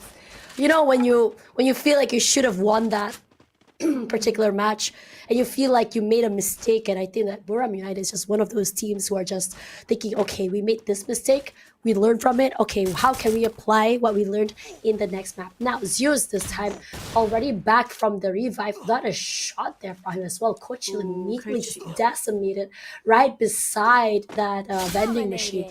Now, his teammates are just not close inside at all. I'm surprised that Zeus is not trying to go for it, but the Axel has been revived all alone. You see Ray as well finds MR05. That's massive. Now, I really want to talk more about Ray. I'm not sure if you are very familiar with Ray, definitely, but for some reason, a lot of teams have been calling this particular player out about, like, I think about more about like just saying, I challenge Ray. I really want to take him and his team down. Why do you think this is a thing? I mean, obviously, if you're wanting to take a player down, it means that they must be that good, Tash. Eliminate him from the competition, not have to deal with him at all. So, if anything, it's just respect from these players. Like, if you're being targeted, it means that you must be a major target, a major player for your team. Speaking of teams, though, we are seeing a bit of a skirmish here from God of Wolf. Now, God of Wolf, unfortunately, not having the best start today, but being able to pick up Crime here is going to be a nice bump in points here for this team, because they are looking to make that climb back up that leaderboard, Tash. Unfortunately, God of Wolf not in the safest spot. This team is potentially on the brink of being within the elimination range. So to get these points here, super, super important here for God of War. This is interesting because Coach Chill has been brought back, but right underneath it, God of Wolf is just playing so separated to each other. It feels like they're just trying to surround Coach Chill from being able to get anywhere, and it's unlucky because Coach Chill literally just came down. He had no chance of even looting or reconvening with his teammates. So it's in a situation where if he goes down, he's going to have to be revived again, which is going to cost a lot of resources for his team. Now, attack all around, this is a little bit out of character, but very quiet very early. Usually they're so quick to go in for these fights. You can already see on the right side there, the revive's already happening, but attack all around, I think they're just going in for a small pick-off, these small fights, instead of like all-in wars, because they want to avoid third parties, is number one. Number two, they want to catch people in the mid-rotation. And their positioning in that compound toward the southern side of the scroll means that they can actually potentially become the gatekeepers as well and catch those stragglers as they try to get into the circle. Let's look at that. Onyx in trouble. Onyx in trouble, actually being caught out by Expand here. They are going to shoot back some return fire. Not going to connect onto anybody, but it looks like Onyx is going to be okay. They do manage to get that pickup again. So they won't lose any players in the process. Actually going to be porting the entire team as well. And we do see a couple revives on the side of Evo. So the team has managed to recover. And Dewa as well. A lot of the Indonesian teams still remaining within this competition here. Attack all round, although they have been playing a little bit more reserved as a team. I think they have been wanting to keep themselves grounded, not get too overconfident after their first victory in game number 2. Just try and play it safe, play consistently, get up there on that leaderboard, especially with how well they are doing today. Now, they are in a pretty awkward spot here because there are multiple teams surrounding them. They have got a Wolf on the ground over there. Indo Stars is nearby as well. And then on the other side, there's Buriram. So if they start hearing this gunfire, knowing Buriram, especially this late into the game, they're gonna want to try and get some of their eliminations in, because this is a team that is chasing for points to break into top 2 and potentially that top spot if they can keep things going for them. But for now, WAG, really quiet game for this team. We saw WAG pick things up for the first 2 games, weren't able to go super far with that aggression, and have sort of gone back to this very quiet style, focusing on those placement points. They do have the eyes set on Onyx, but no opening for these teams. They're just going to have to wait and see how these circles are going to be. But on the outside, though, Dewa, EVOS, and Indo Stars still trying to battle their way into the circle. The Indonesian team, surprisingly enough, are the ones having to play on the outside and are being essentially gate-kept. Really interesting decision for the Indonesians. WAG. It's so interesting because just now we were just talking about how they were literally just finding their momentum. It just feels like WAG hasn't been able to find that sweet spot when it comes to their firepower. I think they do have firepower. I think they can take these fights. It's just that they're not able to properly reconvene and play with each other. Now CGG, I think they have their sights on WAG. Purgatory does find another member of Dewa United. Dewa United, despite their good efforts in the last game, getting second place, this time around, not going to go further than that. Wasana going on the aggressive first, putting a lot of damage to Flash. Shin as well, eating up the damage from the blue zone. A jump shot by Wasana, immediately chunking down that blue wall. Also means that it's gonna be almost the end for that particular team. Peter already down, Flash down and out, and one more this time around. And one more is an interesting player because he can play both the long-range weapons and short-range weapons in 2 different situations. In this situation, he barely even glanced at the other player before just knocking him out of the game. Wow, I think the majority of the Indonesian teams and players have been eliminated from the competition. It's just down to Onyx with their last 2 players. Oh boy, not going to be too happy, unfortunately, with their positioning. But we do see multiple teams occupying the central compound, and Buriram is just on the outside, being gate-kept by EVOS. WAG going to be ending the round in 8th place, as we do see 2 teams really occupying this main compound. And again, it's attack all round. They love sitting on these rooftops. They love to gatekeep any teams that are within their sights. And unfortunately for Expand, going to be ending the round in 7th place, just not able to get their foothold into a good position. And look at this! We're just seeing attack all round, shooting these players down as if they're birds. 3 eliminations if they're able to get those final hits. Look, it's payday for attack all round. This team is just on fire today. Dang, attack all around when give them an inch and they take a whole mile. That's exactly what I saw from that, because they are a team that I think I saw a lot of potential for last season. But we didn't really see it happening on day number 1. Day number 2, we start to see, day number 1, they weren't playing. Day number 2, but we didn't really see, we only saw sparks of that yesterday. And now today is just really their true form. They had a dip of their toes into the pool yesterday. They're understanding how warm the water is, and they're saying, okay, this is what we need to bring to the party. This is what teams we're going to worry about, and this is how we're going to approach each and every single of this fight. CGG already with the 8 eliminations, so despite not having Peter, they're still going in to aggress.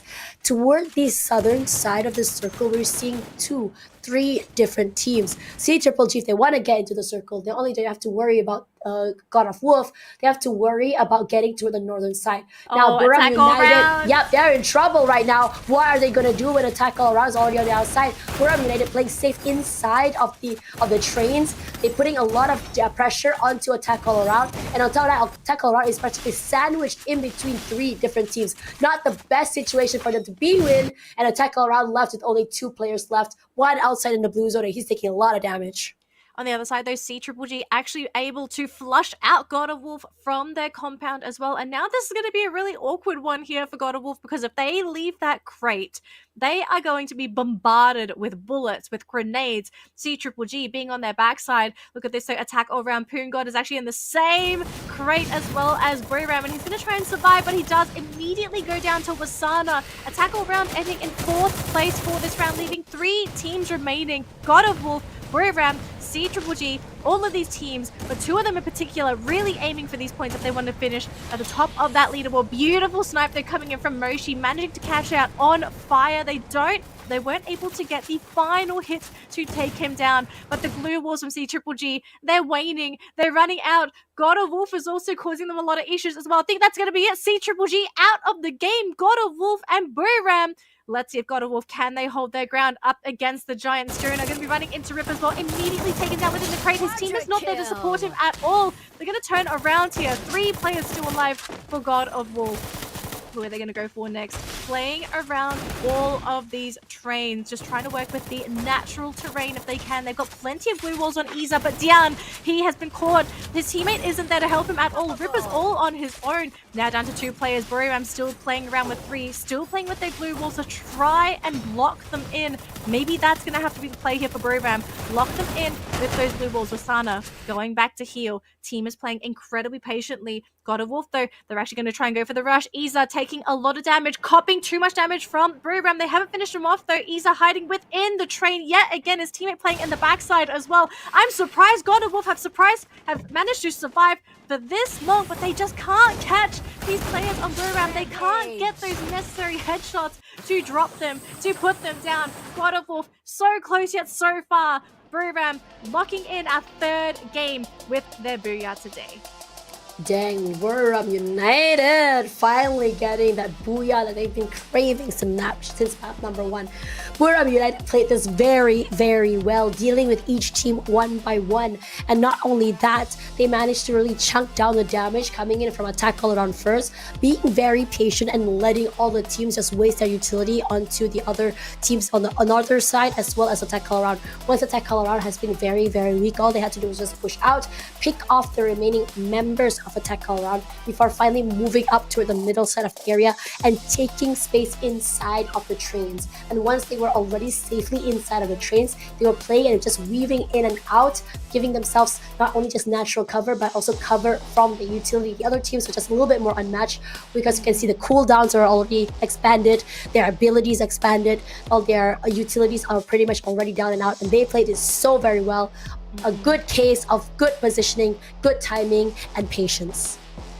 Although I have to say as well, props to God of Wolf. This team really stepped up this game as well. Props to the players that were able to survive that late into the circle as well. I feel like they were really trying their best to just masterfully weave themselves in and out of those train carts.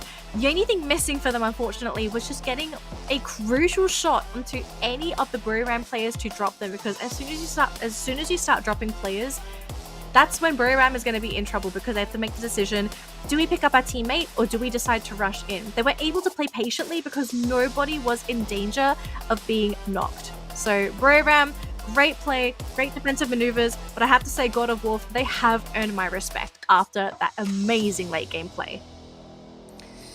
Dang, the Thai teams are really stepping up today, but I really want to see more from I think we already start to see the rise of the Indonesian teams as well. The Garudas are starting to really go sky high. WH, Flash had their moments, and I think that Flash could have played it a little bit better. It's just so unlucky that they played a 2-2 formation, that in the end they don't have the advantage in terms of numbers when it comes to fights. When they are revived, before they could even reconvene and really bring themselves back, they just get deleted once again. And I think for Expand as well as the Malaysian teams, you get to see these very aggressive chases toward this player, Ochil from InnoStars. And I understand that one elimination is also something that you want to get these points for, but you felt like they spent too much time and resources such as trying to catch one player instead of working on trying to get not only space, but also space, objective eliminations, as well as positioning, and also going in for proper team fights. Because I feel like when you win these proper team fights, you not only win in terms of positioning, you don't only win in terms of getting, of eliminating teams and numbers away. You get your points in your back, and also getting the utilities back as well when you win these fights. Well, one thing that's happened after all of these fights is that Buriram is racking up points, Tash. They are racking up so many points. I think they entered the round in 16 eliminations. We will find out a little bit later on though, because we are going to speak to Buriram and see how they feel and their thoughts about the game that has just played out. ทัศยาสุดซีในนี้ God, guys! แล้วก็ Actually, I want to tell you guy what happened before we come in the interview section. He is a very playful guy, naughty มากๆ He is always trick me นะ If you I ask 1 plus 1 is 2, right? He will say 4. โอเค Okay, let's get back to our question. First question, correct me if I'm wrong, but I'm sure that this is the only one trophy left for Buriram United Esports that you haven't got it yet. Any pressure? เนื่องจากว่าถ้วยเนี้ยเป็นถ้วยแรกที่บุรีรัมย์ยังไม่เคยได้กดดันไหมคะ ปกติครับเล่นปกติ feeling normal is just play normal Okay. Can you name 2 skills that suit this meta as a sniper of Buriram United Esports? โอเคขอ3สกิลที่ควรเล่นในเมตานี้สำหรับสไนเปอร์ค่ะ สำหรับสไนเปอร์ครับ Yeah. อ๋อเป็น The one you เป็นทัศยาครับทัศยาโมโคไนริซูซี่ครับ Susie? แล้วก็ I asked just only 3. Only 3. Why you give me 4? แถม ขอแค่ 3 อ่ะ แถม อ๋อ buy tea give 1 free อ๋อ ใช่ โอเค Okay the last one okay this one is perfect for him any advice for aspiring gamer looking to compete in your level in the future มีคำแนะนำให้กับผู้เล่นทั่วไปที่อยากจะมาอยู่จุดเดียวกันกับเราที่จุดนี้ไหมคะ ฝีมือไม่มีขายครับอยากได้ต้องพยายาม Skill play are not for sale if you want it you have to train hard yes like that being an idol a good senpai okay thank you this is Moshi for Buriram United Esports congratulations for your booyah see you in next game are you ready no ready take 3 2 1 are you ready no one more cut one more 3 2 1 3 2 1 are you ready no last scene 3 2 1 are you ready โอเค back to you Showcaster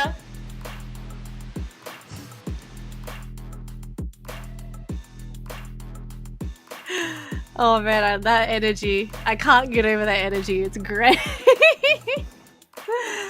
Oh gosh. I love it when the players start playing around with those games as well. Super. I mean, super I think we don't really get to see a lot of these player their personalities. personalities. Yes, I would really love to see proper. I think back in the day, I think Free Fire used to have like a tea time, I believe, where we had like a whole interview with the players. And I think that was like one of my favorite because I think like it's so important to just really humanize these players and tell our stories. You know, hearing about some of these players, how they had like a very very small phone. They had like a cheap phone. It's the only game, the Free Fire was the only game that they could play, and they ended up being very good at it and coming up this way. It's always very fun to hear.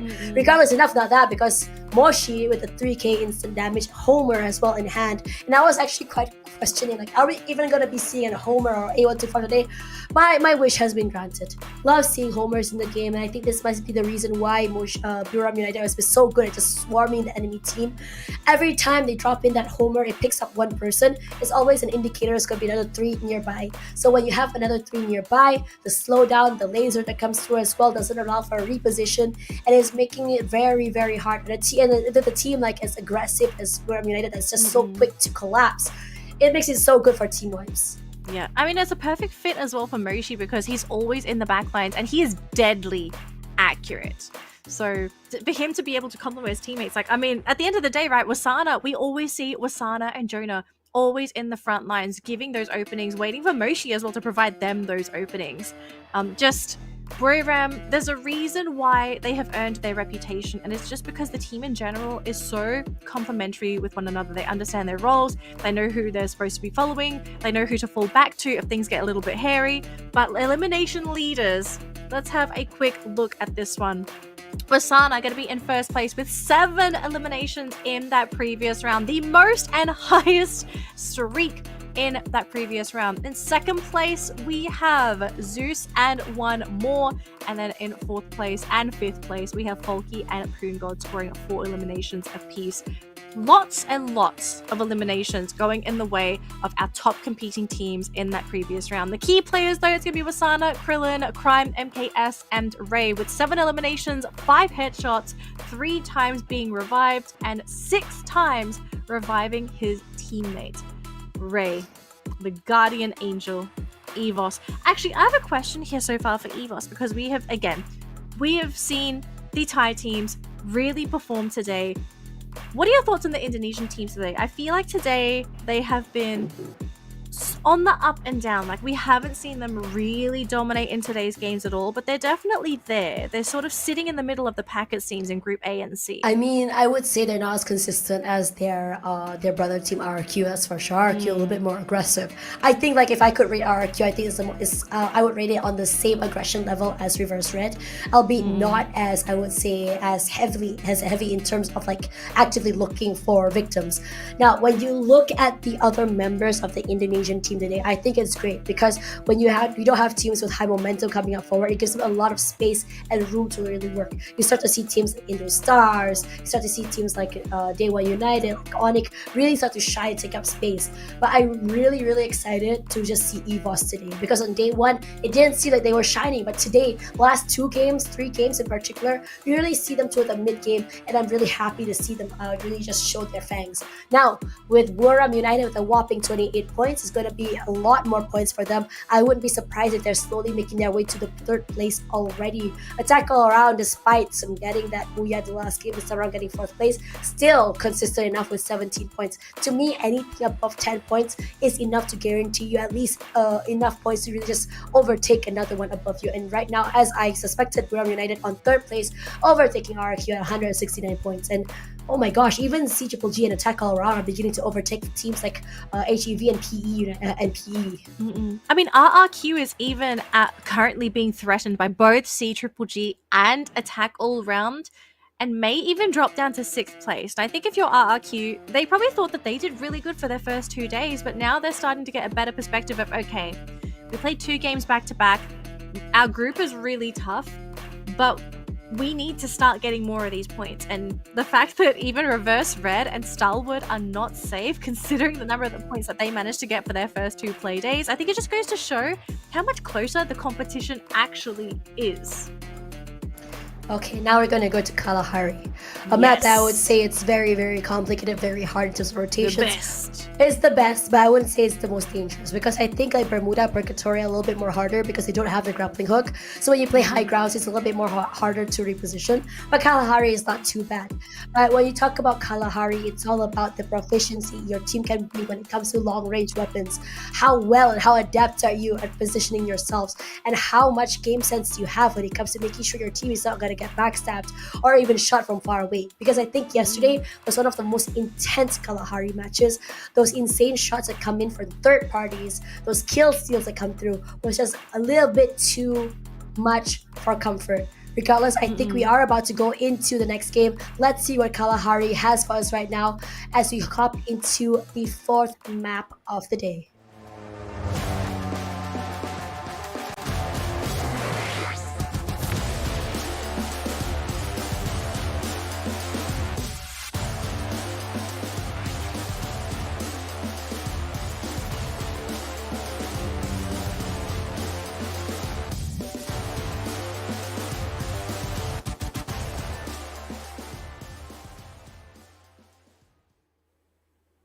Game number 4, folks. We're flying over Kalahari, and let's see what's going to be the flight path today for match 4. It's going to be a pretty forgiving one here, just going right down the center, a little bit more towards the northwest section. but it is dead center on this map. So wherever these teams want to go, if they want to go on their favorite drop points, they should be able to get it scot-free, unless we could be seeing some potential hot drops, which at this point of time, it looks like it's going to be very, very clear across the map. We're not seeing any of the teams currently competing for their drop zones. It's just going to be a very clean entry. So everyone playing this game will get a free entry, will be able to get their loot as well. And I am keen to know who will be the first team to engage another. We'll have to find out, but very, very clean game so far. Actually, here we go. So it's going to be Todak and Onyx currently wrestling for the maze here. Gary, unfortunately, going to be dropping on the side of Onyx, and their team doesn't seem to be in a very comfortable position so far, especially when it comes to their guns. Gary's going to have to try and play with that low ground. He does have access to a glue wall and will use it to try and keep himself up. Fikri did go down, though, so it's a 3 versus 3 situation happening on the maze. WAG, in the meantime, though, going to be looting in the nearby vicinity. Might be able to come in and vulture if he is lucky. Krillin is going to try his luck as well, and it looks like so far Todak may have enough power to just overwhelm Onyx here. We only have Jack left. Wait, did they not see him? Jack? I don't think they saw him. Oh, that is so unlucky. I was so shocked because I was so sure that he was going to get knocked out, but I don't think he saw that. But I think they're also very, very distracted because there are some other players in the area. They want to make sure that they're able to go for that reset. And speaking of that, this is C-Triple-G. He's not on fire, already taking quite a lot of damage. And I think they really want to take this fight against Flash. Peter looking at the skies, making sure that no one's playing from the top side. And here is Krillin going in for that fight, rushing over to the back side. I don't think they are trying to really just go for it. Oh, actually, no. Todak is now in trouble. Zen getting knocked down first. And it's still one more person to worry about. Traps goes down. So I'm not sure if this is going to be a team-wide Todak. This is not the best situation to be in, despite their success against Arctic just now. Yeah, the fact that Krillin scouted them out, I feel like that was the biggest play for him. He didn't reveal himself. He basically just came in, gave them vision, helped them get the eliminations. Now, speaking of eliminations, our first team to be removed from the pool is going to be none other than Onyx. And Todak could be the next team eliminated if they're not able to stabilize very soon. We still have Fikri there, but with G'day here, this man is looking for blood. And poor Fikri, he's all alone. Actually, he will get Zen back into the game, and Zen's going to be flying in. So even if Fikri goes down, Zen could be his saving grace. But the issue I see here is Zen is still in the air. If he gets spotted, he will be shot down. And this is going to mark the end of the road for the Kalahari run for Todak, because Kalahari is also arguably one of the better maps for Todak. So for them to drop out this early in the competition, this would be a very, very big blow for this team. Unfortunately, not the best situation as well. I think that was probably why they didn't want to take that against check, because they were so aware about WAG close by. Keroro, good reposition, but it's going to be Raz is just a little bit faster. A great dash forward, just really catch him. I think that was really good jukes, honestly, because I would expect to just use that so very early. Now, the other members of Attack All Around are going to say, okay, I think it's okay for us to just leave this compound first. My teammate is not close by, but speaking of being close by, Dolphin is now in trouble as Evos is now hitting the maze. What is up with the maze? Why is it attracting so many people here? Who knows? There must be an attraction matter, because I think at least 4 fights has happened here so far, and we're only in the first 5 minutes. It's actually very, very true. All right, so we are switching over to the perspective of Attack All Round here. Going to be eliminating one of the players from WAG, but it was just a scout. Ghost does get picked up by his team, so not going to be losing too much for the squad. And we are looking at Expand's point of view, just running over Mammoth here, looking to go for a chase here onto Kororo. They haven't spotted him yet, not quite got the angle, and I think they are forfeiting him. They didn't quite get him. They will see him now. I'm going to try and get those shots in. Kororo dodging for his life, but he gets shot down. Zeus just too good with that long range. Damn. Expand already with one, headed toward Mammoth. But Evos, excuse me, that doesn't seem that they're going to be stopping their momentum anytime soon. I'm actually quite surprised at this change in pace. Seriously, because I think from map 1 today all the way till now, we've expected to see like very, very aggressive style gameplay. Purgatory, Bermuda, and now we hit Kalahari, and I was still expecting it to be just as aggressive. This was the map that teams such as like, Reverse Red wasn't able to go as aggressively. But this lull in fights was not something I expected to happen very, very soon. And speaking of that, UAV out, and immediately Dewa United is already on fire. They're going to immediately go and chuck down the other members. At the bottom here is going to be Flash that they have their eyes on. And Shin taking up so much damage. Thankfully, just not go down. So close for Shin. He might actually be in trouble if he's not able to get any kind of heals off. He will be able to get the heal off. Mr. 17, though, just getting a little bit too over-aggressive there. Will be knocked down, and he's going to be down to his teammate instead. Bion09. Can he back his teammate up and maybe get the drops in for himself? Yanbin, though, going to be making that run around happen. They're going to have to try and break through those blue walls, and I think they managed to successfully do so. Flash looking pretty good in this fight so far. We do have 2 players currently isolated, now going to be going in for the chase themselves. Flash trying to get those downs. They are able to get it, and they will pick up volley as well. Dewa United, unfortunately, just losing that skirmish. And Flash, they're going to be ending this with a number of eliminations to their names. 4 points. Going to be super happy with the start. This is a very interesting situation because I was so expecting that WHE would have been eliminated by now. But one knock. I think this is just one of those moments, right? I think we talked about this, about how some teams seem to have been deleted over and over. But there's always one player to just bring them back into the game. But I always also want to remind everyone that even though you are a team that is always able or always easy to revive people, do not be the team that's going to be the team that's getting farmed as you drop from the sky. And I think in this situation, because everyone is just so packed in this side of the map, it's so hard for anyone who's been revived to find a drop spot that's completely safe without getting knocked out immediately as well. And I think on top of being revived, right, not only do you also have to go around and look for your items and utility, you also have to worry about trying to find a place where you can meet safely with your teammates as well, because your teammates might not be close by for you to pick up items at the same time. And yeah, you also aren't guaranteed to have a safe way to get to your teammates as well, right? Unless you have vision or information on where some of the surrounding teams are. Sometimes you just, if you get shot out of the sky, you don't really get a choice at all, do you? And you don't want to reveal your teammates in the process as well. So 10 teams remaining in this game at Tash, and we are still just looking at that second circle. 37 players on the map. That is 37 points on top of the placement points for our teams. Obviously going to be picking up some of those revives will also help with those elims, just pad the numbers a little bit. But yeah, so far it looks like everyone's just taking a very clean path to that central area. This is a very slow rotation, honestly. I was expecting a little bit faster in terms of rotations as well, because it's quite a central circle. It's not like I would say a hard circle either, so the fact that a lot of people are taking time in the maze is possibly another indicator that not only were there a lot of fights already happening there, but a lot of loot was left behind. That's why I think EVOS took a lot of time to really pick up items there. And on top of that, because EVOS was the last team to leave from maze, that means they had potentially picked up some stragglers all the way in that area.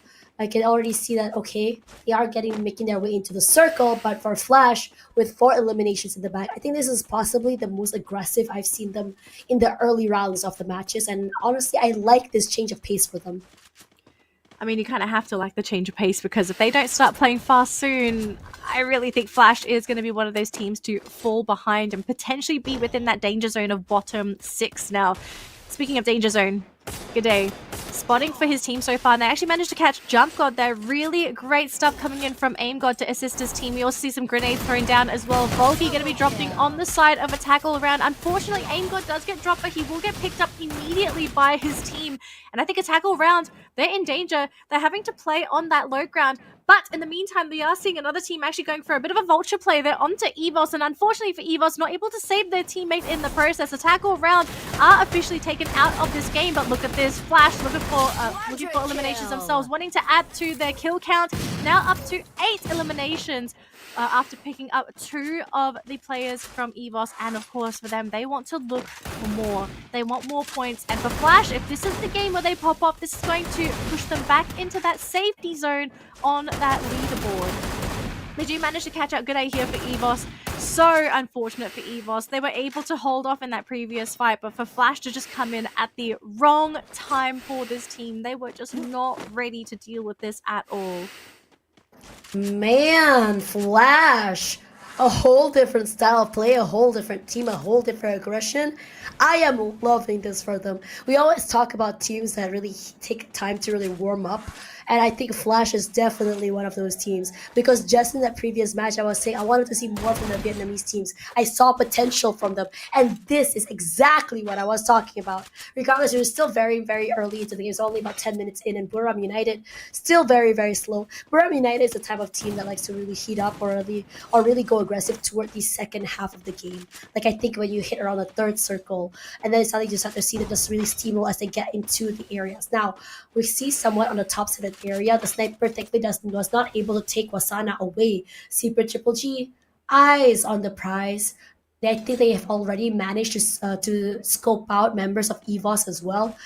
And I'm questioning right now why they are giving away their position at the inside area of the circle. They do have a compound as well. They can safely play gatekeeper if they want to, but I think they want to take this fight. They want to force it if they can. And Flash, Yanbin at the bottom is trying to stay alive and really answer to that. They want to make sure they can play the bridge trolls here, cause Q will be punished for that. Shin already knocked down. EVOS on the outside. Perhaps they can go in for the third party if they want to. Yanbin still very much alive. Peter has his sights on him. Artemis knocked down. And now On Fire will be the next one to be knocked down at the same time. Peter with his grenade launcher is doing so much damage to his team. And Peter has already noticed that Volley is already on the outside. Volley is just running for his life, trying to go for that reposition. Eats a chunk of damage from that grenade launcher. A good jump shot, as well as some shots coming through, and Volley will be eliminated as well. And now suddenly it's a team wipe, but not a Flash. Okay, finally it's gonna be Flash. Flash eliminated, and Buram United will be coming in for this fight against God of Wolf.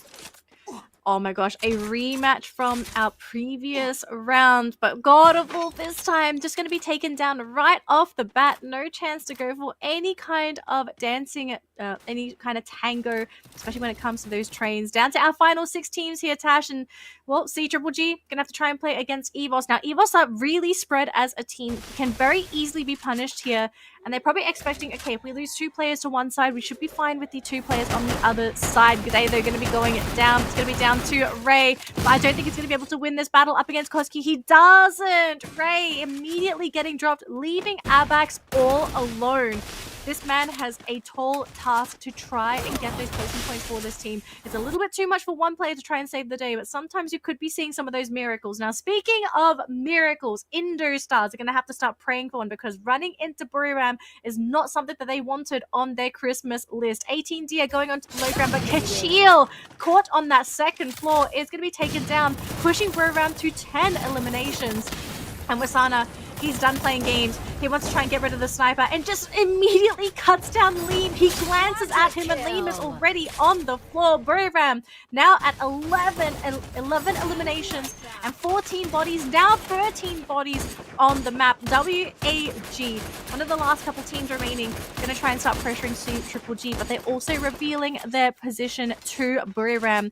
And if I was WAG, I'm not too happy with where I am right now. I'm pretty out there in the open. Very, very tense late game here for our 5 remaining teams. Buriram just going to try and loot as much as they can. The high ground, though, is going to be dominated by Buriram. IDNS, they are on the ground. Wait, look at C-Triple-G. I don't like their positioning. I don't like their positioning. This is really scary. They are hiding, but look at this though. WAG, oh my gosh, Krillin has pulled it up onto the high ground. X-Ray though has been caught, will be taken down. On Fire is going to have to try and recover. He is incredibly low from his team, down to a final 4 players here. Tash Buriram still causing havoc on this high ground. Nobody can stop them. There is no team in position that can actually deal with Buriram at this point of time. Now down to our final 3 teams. WAG a full roster on the low ground, actually wanting to take Wait, down are one of they the players. actually gonna take down C Triple G? They did!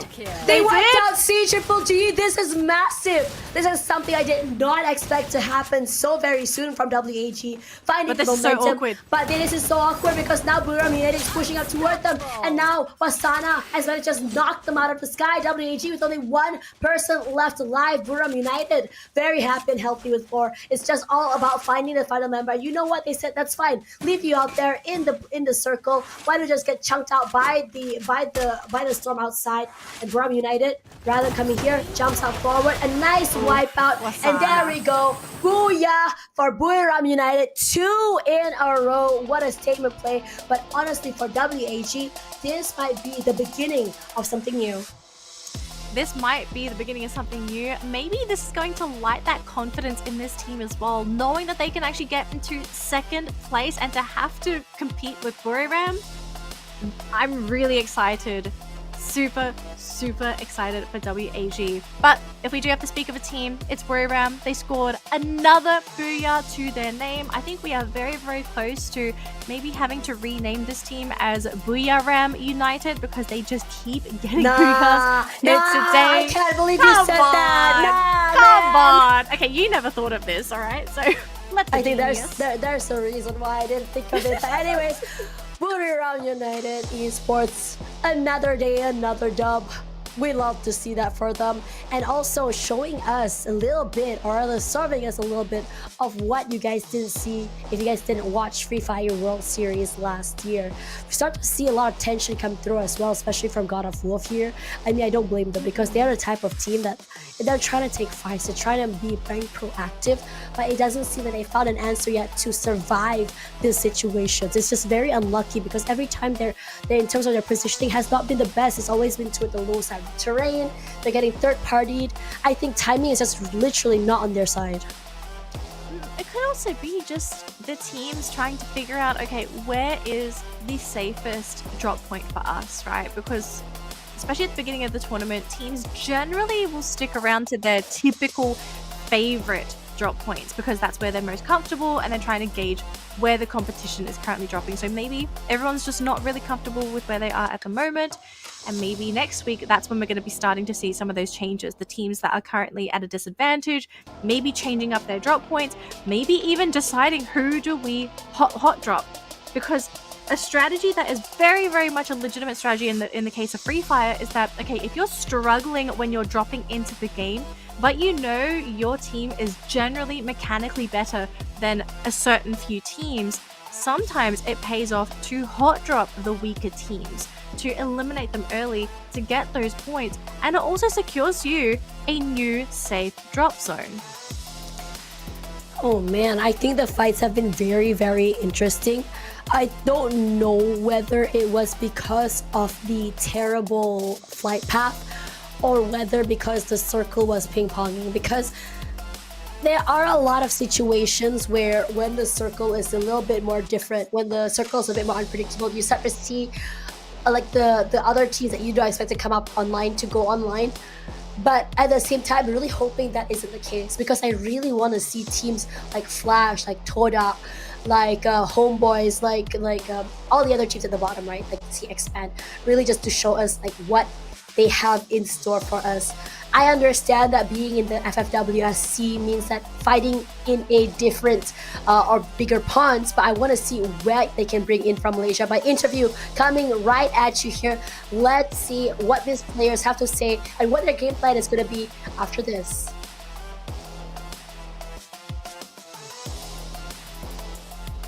Is this a deja vu or something? Because I already seen the last test game is Buriram and also Buriram again.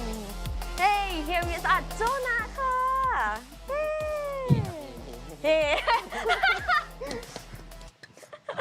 Okay, Todak, I want to know that what is your favorite weapon comp?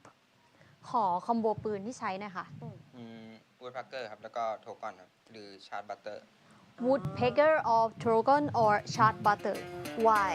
ทำไมคะ มันมีดาเมจแรงครับ แล้วก็ลูกกระสุนจะต่อเนื่องได้ more damage and many fire rates can use this many times Wow, okay. So do you satisfied with your team performance so far? วันนี้พอใจกับผลงานของทีมเราไหมคะ ก็พอใจครับแล้วก็อีก2เกมที่เหลือก็จะไล่คิวนะครับเพื่อให้ป้อนได้ MVP I'm very satisfied, and for the 2 games left, we will let Wasana got more kill. Yeah, to get the MVP. Because we have a special prize for MVP every week. Until the end of the week, you will see that who is the most kill and got the MVP. เพราะว่าเรามีรางวัลพิเศษสำหรับ MVP ในแต่ละวีคใช่ เพราะฉะนั้นเลยก็อยากให้ป้อนได้ I heard that you have any message to some opponents of you. เหมือนจะมีข้อความอยากฝากถึงคู่แข่งเราใช่ไหมคะ ฝากถึงใคร ก็ฝากถึงแฟนนะครับต่อให้คุณเสริมแต่งมากี่คนสุดท้ายผมก็เหนือคุณอยู่ดี Okay, to Team Flat from Vietnam, no matter how many players you have changed, you still cannot overcome me. And that is Todak from Bermuda United Esports. Cute. Okay. Ready for the next game? Back to you, Shoutcaster.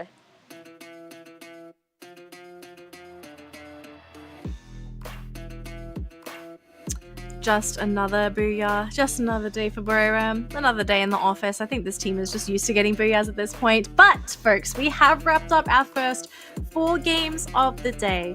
Yes, 4 games have been wrapped up, but we still have 2 more games to go. One of them being Nexterra, and then my favorite one, the random map. We still don't know what that map is. I don't understand how random is like your favorite. Why? Okay, so I think the reason why random I feel is such a great way to end the end of the brackets is because it does multiple things. Firstly, it's a surprise factor. These teams don't really... So the teams, from what I understand, they don't even know what this map is going to be until we find out what this map is. So it's a surprise for them as well as it is for us. Secondly, the fact that it's a random map, it could be any map within the competitive pool of Free Fire, meaning that it forces teams to have to be versatile. They need to be ready for whatever map it is going to be. And it doesn't help teams that specialize on a select few maps, because if you don't get the map you specialize on, that's going to mess you up completely. So you need to force this versatility, train on every single map, understand where you need to be, don't specialize. I really think teams, like, sure, you can specialize, but that almost means like you have to do well on your specialized maps. Otherwise, if you mess up on those maps, you're donezo's, because consistency for you probably out the window. Ooh, that's interesting. I like your take. Coming into team stats again, it's interesting because just now, if you notice, they changed their team composition for this map. Because earlier, in the earlier maps, I think it was for, I can't remember if it was Purgatory or even Bermuda, they had 4 Tatsuyas.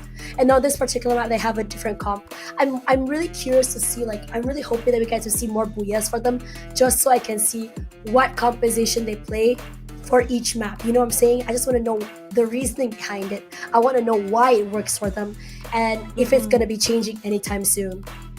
Yeah. Well, I mean, if it's not broken, don't fix it, right? Just kind of leave it. I think it's good though. I think it's good because it shows a lot of mastery, as well as, I would say, adaptation and flexibility from the players as well. Because I was just saying how I was shocked to see a Tatsuya playing long range instead of a Mora, or I would see a Homer playing short range instead of, like, you know, a sniper with this Homer as well. I think it's all about adaptability, and these players are insane. I think at the end of the day, this is a first-person shooter. You shoot hit, you die. That is going to be the end of it. It doesn't matter what ability you're going to be using anyway.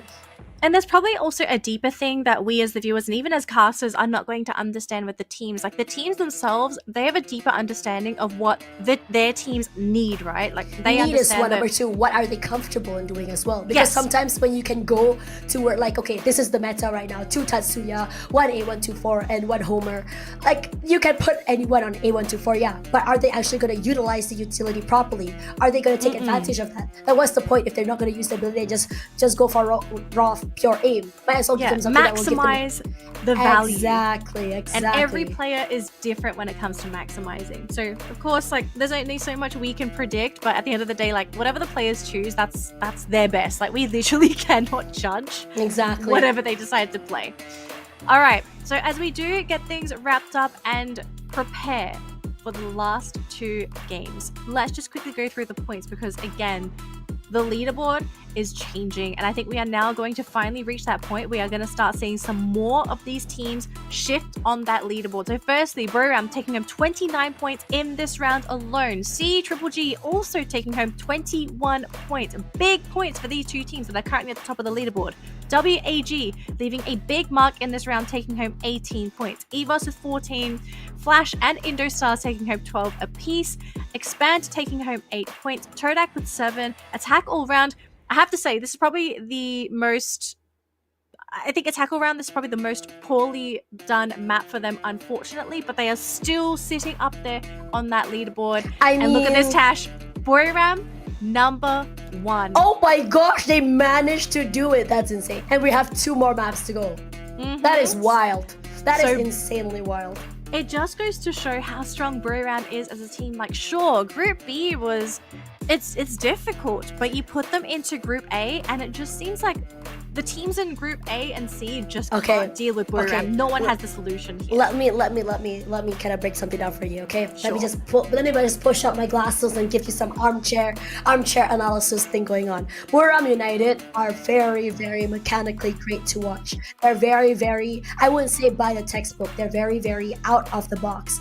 Now, when you play as aggressively like Stalwart Esports, like Reverse Red, I noticed at certain maps, their playstyle will be punished very, very hard. And those 2 maps that I saw them getting punished was actually on Kalahari as well as Nexterra. Now, when you come into those kind of maps, which does not actually reward you, because 1, it's so hard to take up space, you are going to be having those maps where you're not going to get any points. Regardless, more talk about this afterwards, because we're going to go for a quick break before the final 2 maps. Don't go anywhere. We'll be right back.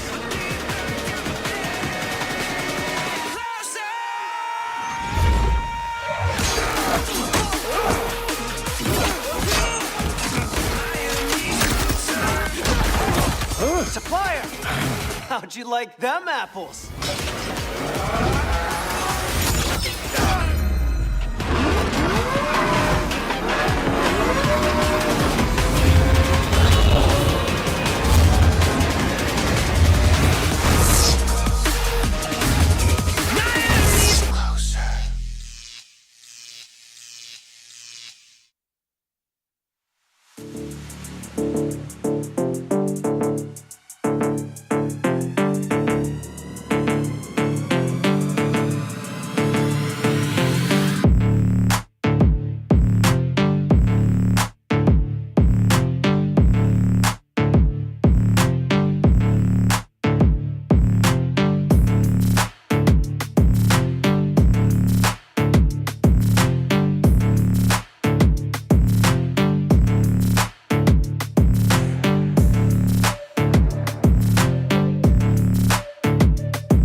How'd you like them apples?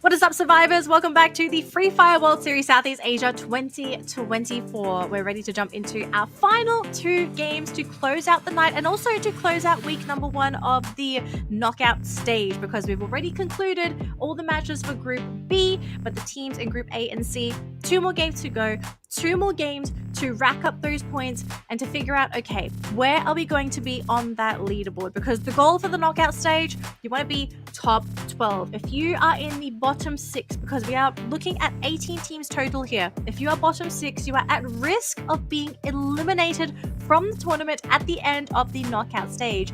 Sure, we have 6 weeks of knockouts, but if you start dropping your games here on out, you are going to make that path, that climb, so much more difficult as the tournament progresses.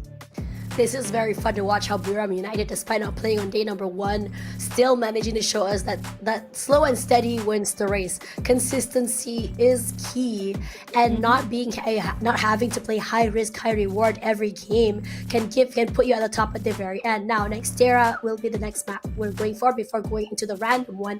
So day 1, we got a Nexterra random. Day 2, we managed to get a Kalahari random. Now, my question is whether day 3 will be a repeat of these 2 maps, or are we going to be seeing other maps? Regardless, I'm really liking the change in pace today from all the teams. It's not too aggressive too early. It gives a lot of teams a little bit more breathing room to really prepare themselves for these fights compared to like having Stalwart Esports or even Reverse Red in the game. But it also shows that when you play a little bit more consistently, you play a little bit more on tempo, you don't run off gas very, very soon. You have to be careful because it's still another 6 weeks, it's still 6 maps per game. You have to try and make sure that all your energy, that you don't actually hit fatigue too soon and have the last 2 maps of the day a throwaway map. Yeah, you don't want to plateau. Always be going up, right? Collecting all those points. So let's talk about what's going to happen next. We've got Nexterra, and our teams have already played 4 games as well. Fatigue is probably starting to creep in for some of these teams, and I also suspect for some of the teams too, maybe their mental is starting to decline, because there are a number of teams I kind of feel like could have done a little bit better today, but they haven't had the best day. Different circumstances for all of them. Some teams just really unlucky running into the wrong teams at the wrong time. In other circumstances, I kind of feel like the teams have sort of petered out. I'm not exactly sure what has happened to them. I think in particular, I do want to highlight our Indonesian teams. The Indonesian teams really popped off for their first initial games, but for today, or at least the teams remaining and are playing today, the Indonesian teams in particular, I know I seem very harsh, but I do have high expectations for this region. They have the potential. They have definitely plateaued today. And I'm wondering, is it just the effect of attack all round, Ram and C-Triple-G just existing in all of the matches? I think that is a question that all these players need to ask themselves. But I also think that in terms of a team from Indonesia that really showed, it's going to be RRQ. They are a team that matches in terms of aggression. They are a team that knows when to take a fight and when to take a step back. Now, I'm really hoping for the other Indonesian teams to really, I would say, rise to that call. Because again, we have Thai teams just really challenging these Indonesian teams. What we want to see a new region rise to the top here in Southeast Asia. I mean, it's always exciting when there's a lot of expectations from Thai teams. They love the Battle Royale genre. I think in particular is just something that the Thai teams always tend to really, do well in.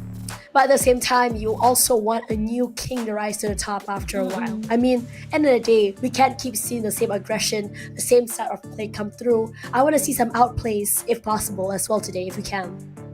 I mean, I think everyone wants to see an underdog coming up and rising through the ashes, right? But is it going to happen in these last 2 games? We'll only have to wait and see if that's going to end up being the case. But Nexterra, this is a map where a lot of teams, it's do or die. It's either a map that you're good at, or it's a map that you're just simply not good at. And of course, we do need to remember this is technically still the newer map for all of our competing teams.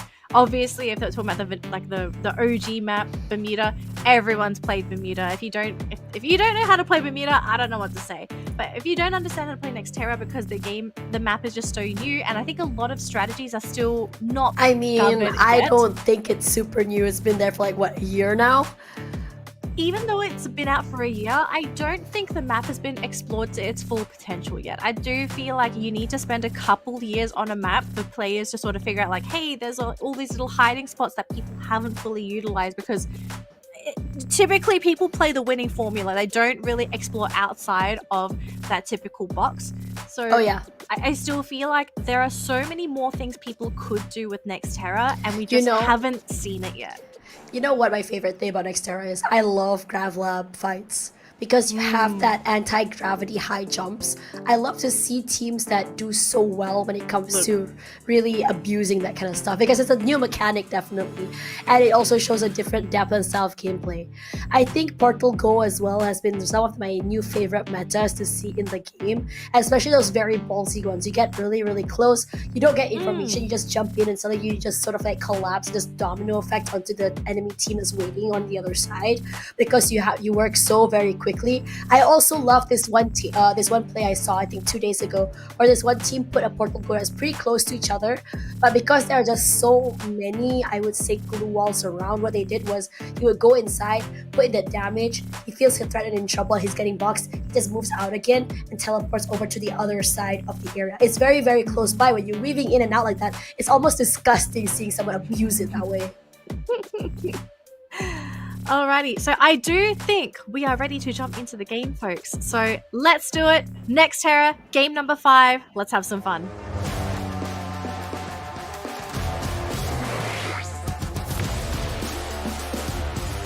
Thank goodness my coffee came in time. I was about to ask you if you could open so I could get my coffee before.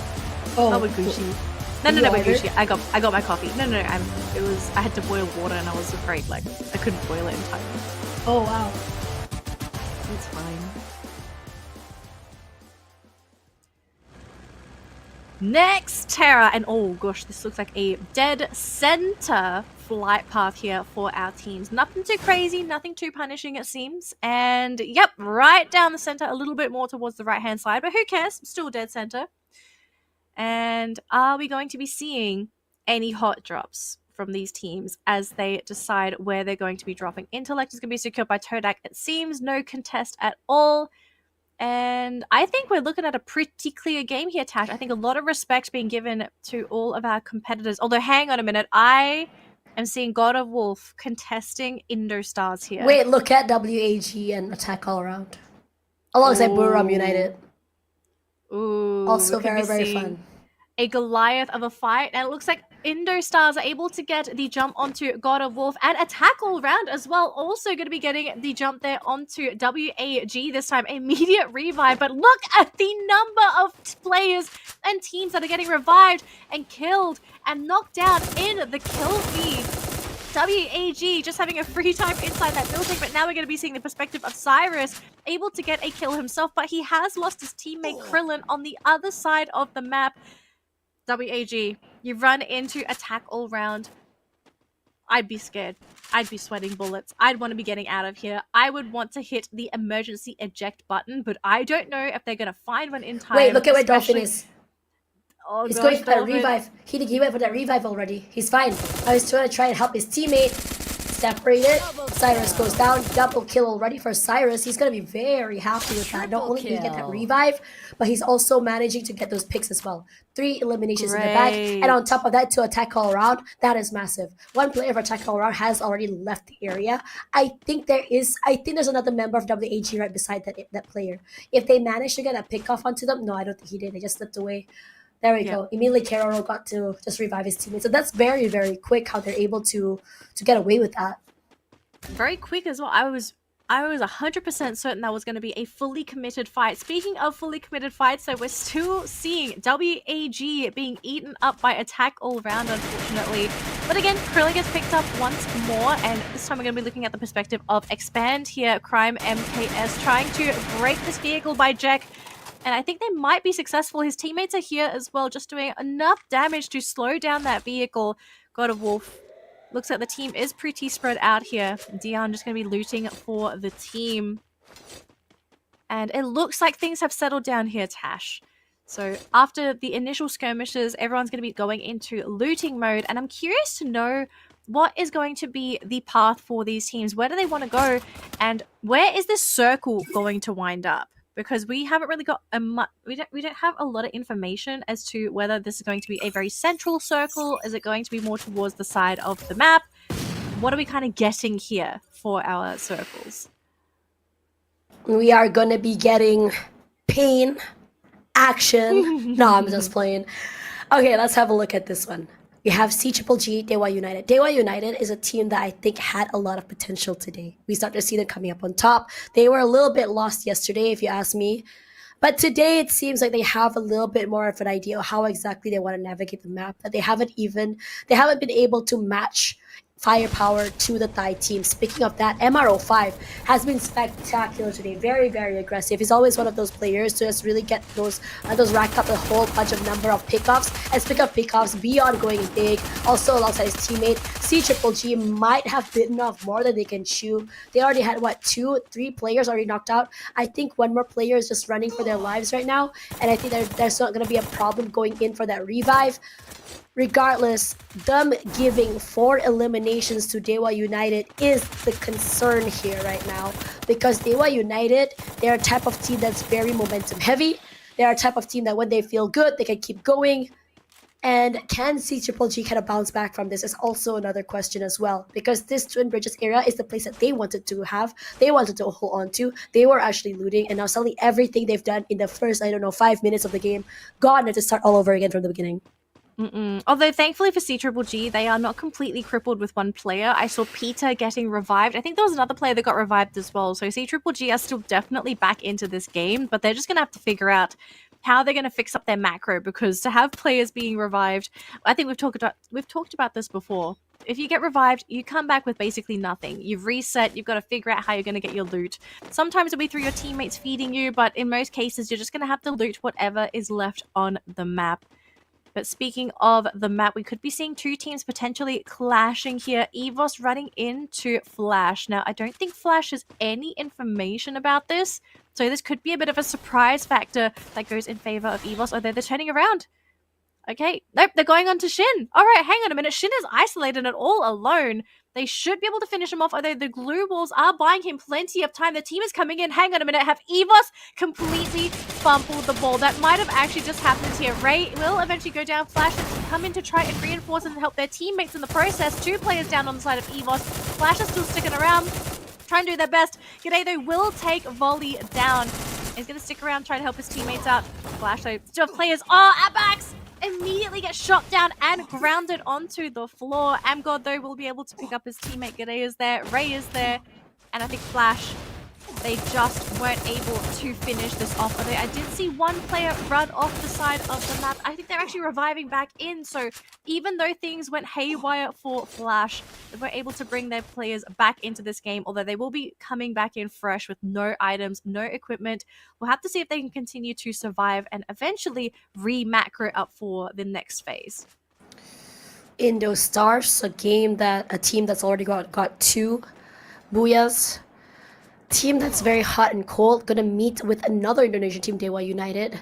Beyond knocked out already, Liam, one of those players who just have really high firepower, immediately punished by another member, MRO7. Raz from the bottom side wants to put in the hurt. EVOS already knocked out of the game, but coming back to this particular fight, Kochil, a jump shot forward, takes out another member. It looks so good right now for Indo Stars. They're so very aggressive. Still only have to worry about some members of Dewa United. I think one of them did manage to get away. Don't think it's a team wipe quite yet. Yep, there's 2 more members still very much alive. MR17 is on the other side, alongside MRO5. MRO5 is the one they need to worry about, because MRO5, high firepower, the ability to go into a 1v3 if they want to. MR17 is just skedaddling, running with his tail between his legs. But barely taking any damage. He is all alone. Raz is close by, chunking out damage. A 3 versus 1. That is it for him. He's gonna get knocked out. No picking up himself, and now just hoping that his other teammate is able to just get out alive. I think there won't be a problem with that because he's already so far away. Wait, actually, another member, Lim, so close by. He's actually just waiting by this vending machine here, making sure that he's not there. But the blue zone, not doing them any favors. Here's MR05. He puts in the damage. Quick work with that utility. Lim, 4 HP, trying to go all around. He's trying to make sure that he doesn't get caught off guard, and eventually still goes up alive.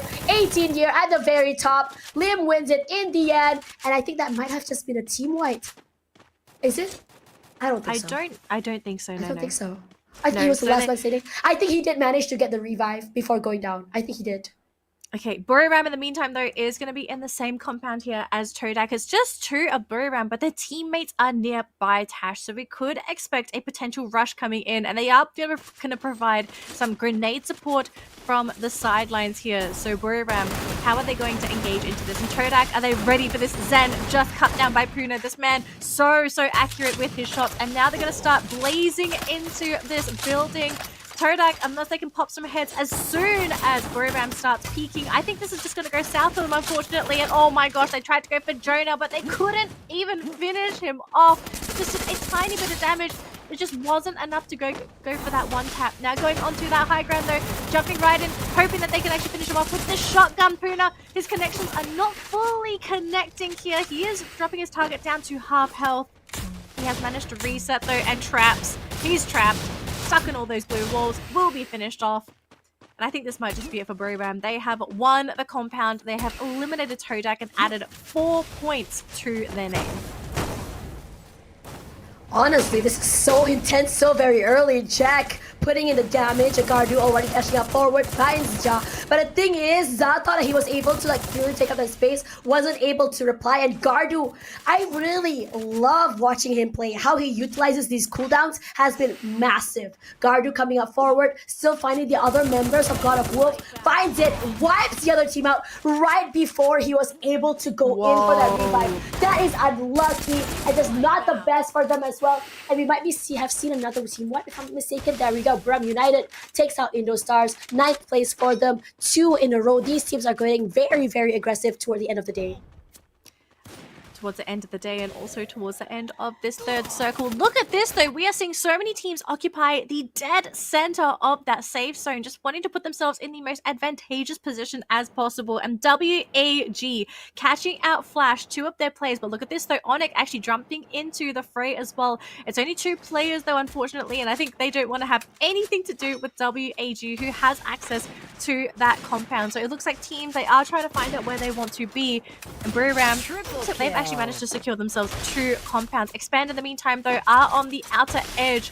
They are just trying to finish up this fight here, hoping that they're going to be able to sneak their way into that inner circle. But unfortunately, it is going to be very well guarded. As you can see on that map, they will be running into one of the Indonesian teams here, and very likely are going to be gate kept.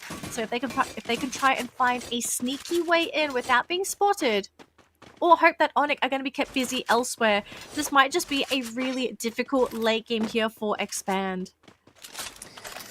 Expand. I think there was a lot of pressure onto them, especially from the Malaysia region, because there's such a long household name. Speaking of that, Flash today has been doing very well, but let's see if Boram United can actually stop there. I would say the momentum. Wasana finds 1 and so does Puna. 2 already burnt down to the ground, and Flash immediately deleted. This is one of the fastest fights I've ever seen. Now in this particular area of the map, Expand is trying to fight for this area against Onyx.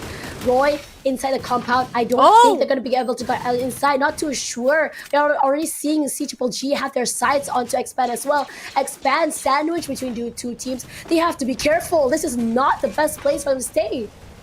Yeah, if you're Expand, you're kind of hoping that CGG actually go onto Onyx, but that doesn't seem to be the case, actually. I do believe it's CGG engaging into Expand on that low ground, and Onyx going to be joining the fray as well. Onyx, Expand, wanting to fight for this compound, and actually I think this might just be going in favor of Expand. They might have been able to overwhelm them. They're really playing with those blue walls, trying to block them in. Joel going to be going down there on the side of Onyx. It's going to be down to Jack and Gardu, but between the 2 of them, will they be able to pull through this fight? It looks like they want to try and get They want to try and get away. They're trying to use the portal to escape. But it's going to be so difficult. This circle is getting very small. And look at this. Expand. They've managed to recoup. And obviously, they're going to be chasing after Onyx after what has just happened in that fight. Onyx are going to have to watch their backs, but also watch their sides, because we are seeing another fight happening on the other side. WAG going up against Buriram in a separate compound. We do have one more Indonesian team left in this game, and it is going to be Sam13 from Dewa, all alone, just trying to hide himself from this fight. And hang on a minute, though. Onyx really wanting to stick their nose into this fight. I have to say they're really ballsy, but if this pays off, it would have been huge. For Gadu, he's been left behind, and he's going to be going down to Expand, meaning that this is all going to be down to Jack. Wait, Jack's alone. Try and get those placement points for the team. Although he could run into the ghost.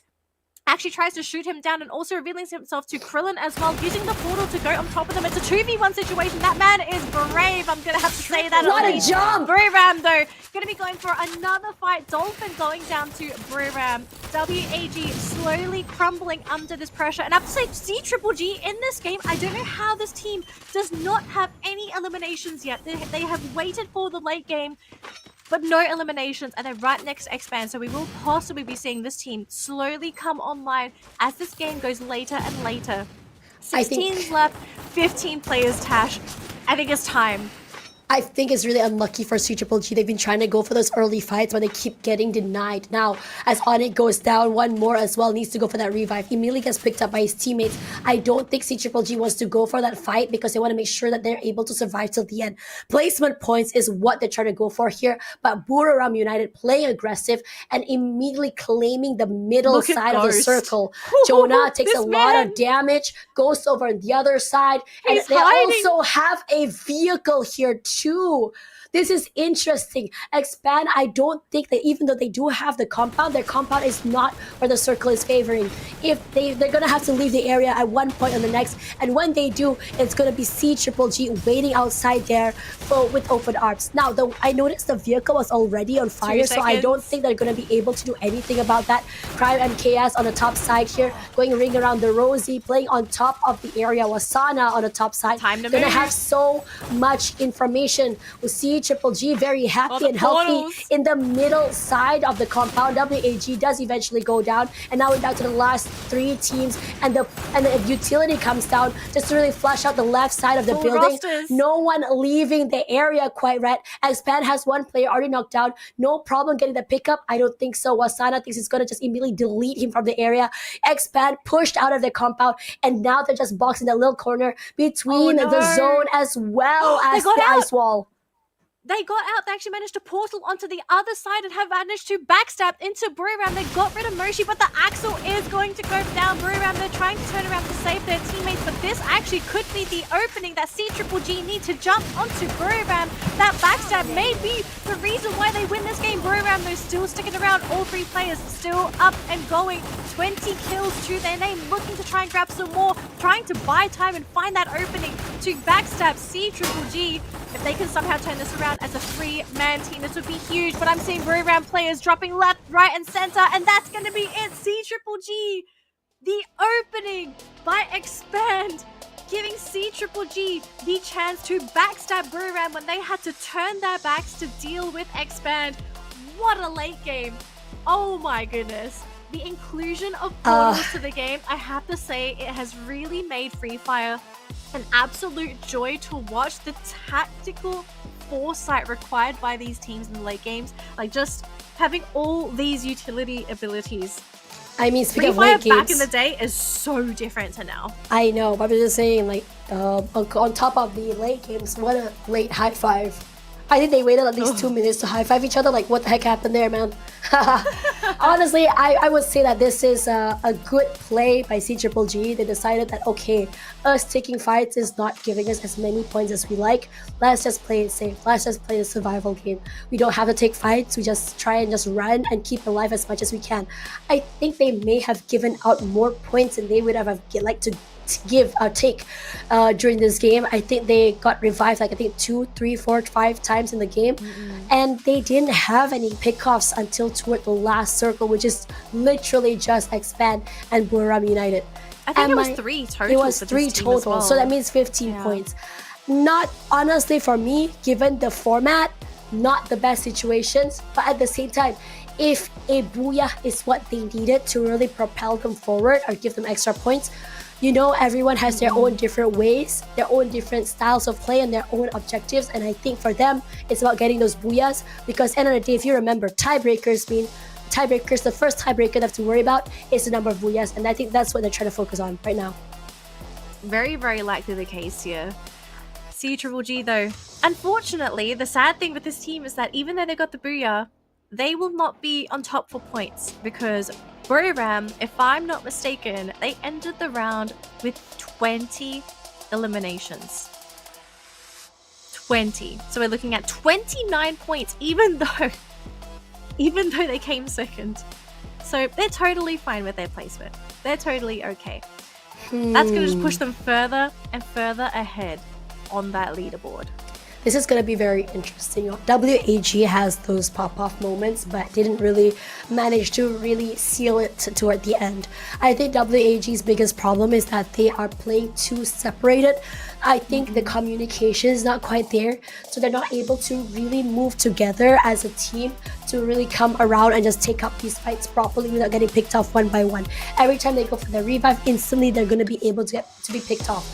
Now, another team that I'm very excited about is Flash. We saw them start to really rise up to the last game. We're starting to see the momentum really carry forward in this one. Yes, they're not getting booyahs. Yes, they're not really surviving onto the top 5s. But the fact that they're getting these elimination points and going toward the next game with over 5, 6, 8, 9, 10 points, it's already a lot. It's something to be proud of to me as well. Because once you've figured out how to deal with the initial firepower and surviving, then throughout the next 6 weeks, all you have to worry about right now is, okay, now that we've learned how to team fights, let's work on our rotations. Now we've already worked on our rotations, let's figure out how we can play together as a team to make sure that we can survive till the end. Let's figure out how we can play aggressively as Buriram United. Again, these 6 weeks are going to be a very pivotal moment to teams that have learned a lot. And I think that out of all of the teams I've seen the last 3 days, Flash has been a team that has learned quite a lot and slowly applying all of their mistakes into the next game they've seen. Regardless, now we have an interview, and I'm really excited to see what the teams have to say to the interviewer and, you know, see a little bit more of the players' personalities on cam. So let's see what they have to say. It looks like today is a good day for ZZGG! Yay! Come back here again, ZZGG. And today it looks like a sniper day, you know, because there are a lot of snipers come here to have an interview with us. And here, our CGG sniper, can you introduce yourself? แนะนำตัวเอง สวัสดีครับผม CG วันมอครับ นี่ you wanna talk one more time? สวัสดีครับ I'm sorry, just kidding. Just kidding. Okay. First question, I wanna know, in your opinion, which team will be the top team that gonna break to the final round? คิดว่าท็อป 3 ในใจของเราที่จะไปถึงรอบไฟนอลแน่ๆคือทีมอะไรคะ ในใจของผมก็ 3 ทีมไทยครับ แต่ก็ไม่ชัวร์ว่าเป็นทีมไหนแต่น่าจะทีมไทยทุกทีม Oh. I'm sure that it will be all Thai team, but I cannot tell which team. Okay, if I ask like this, Thai team, do you sure that Thai team will go to the Vietnam all 5? คิดว่าทีมไทยจะได้ไปเวียดนามทั้ง 5 ทีมเลยไหมคะ คิดว่าได้ไปทุกทีมครับ Oh. I'm sure our team can go. Okay. Which rank do you think that you will get today? คิดว่าวันนี้จะได้ที่เท่าไหร่คะ ผมว่าวันนี้เราน่าจะกลับขึ้นมาที่ 2 ได้ครับก็ที่ 1 น่าจะไม่ทันอยู่แล้ว I think we can come back to second place, but we cannot overcome Buriram United. If I let you rank the team in Thailand, can you rank the team in Thailand from 1 to 3 for first? เรียง From get 1 to the biggest. เรียงอันดับทีมไทยที่แข็งแกร่งที่สุดลงมา 5 อันดับ อันดับ 1 CG อันดับ 2 บุรีรัมย์อันดับ 3 STE อันดับ 4 AA อันดับ 5 เลดครับ Oh my god! Number 1 is Buriram United. No, sorry. Number 1 is CGGG, of course. Second is Buriram United Esports. The Third third one, place? Stalwart Esports, right? Yes. Fourth one is Attack All Round, and the last one is Reverse Raid. Why do you think that Reverse Raid got into the 5th place for you? ทำไมถึงคิดว่า Reverse Raid ถึงมาอยู่อันดับ 5 คะ ผมพูดเล่นเฉย He's just kidding. Okay. Anything you wanna say to your opponent? มีอะไรอยากฝากถึงคู่แข่งของเราไหมคะ ๆ สินเจ้าทีมเฮฟวี่พวกนายคือเป้าหมายใหม่ของเรา เตรียมตัวเลย Hello Team Heavy, you are our new target. Be prepared. Oh, okay. Okay, are you ready for the last game? พร้อมไหมคะสำหรับเกมสุดท้าย พร้อมมากครับ Our players are ready for the last game. Back to you, Shoutcaster.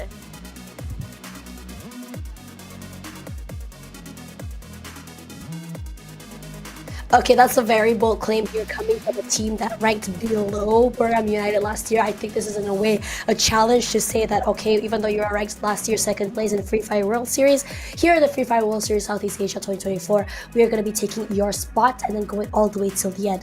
Now, I do have questions though. I mean, just like Yawa's questioning why heavy, and I think Yeah, it's I probably... was asking like why heavy? Like I what did think they do? I think it was more of the drop spot that was going to be the problem here, because I think in a lot of early fights on day number 1, if I'm not mistaken, Heavy was a team that happened to meet them either in the initial drop spots or either in their rotations. I think Heavy was a very interesting team per se, because they were taking fights against CGG's number 1. Number 2, it was always a hit or miss. Either they would win or either they would lose with either they would win but with severe damage, or they would lose.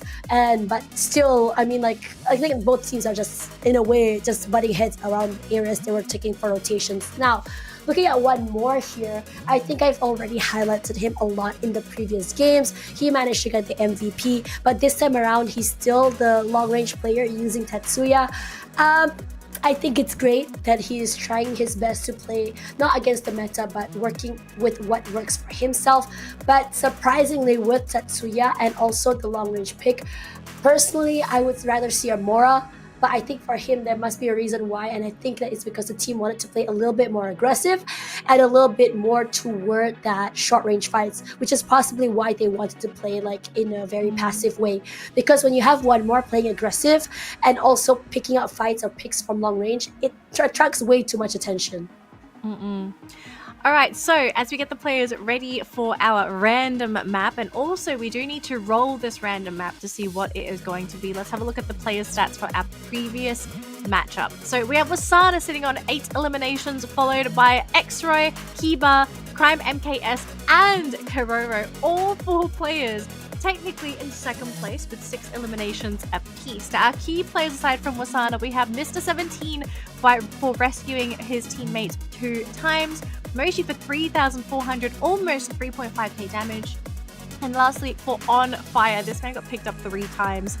I mean, this is to be fair, this is to be expected. C-Triple-G, they did have a pretty tough game. It was a game of revival for this team, but you know, at the end of the day, they managed to get the booyah. I think they're pretty happy. Even though they don't get the eliminations, those placement points are going to be really, really important for this team. Now, not just this team, everyone in our final game here, our random map.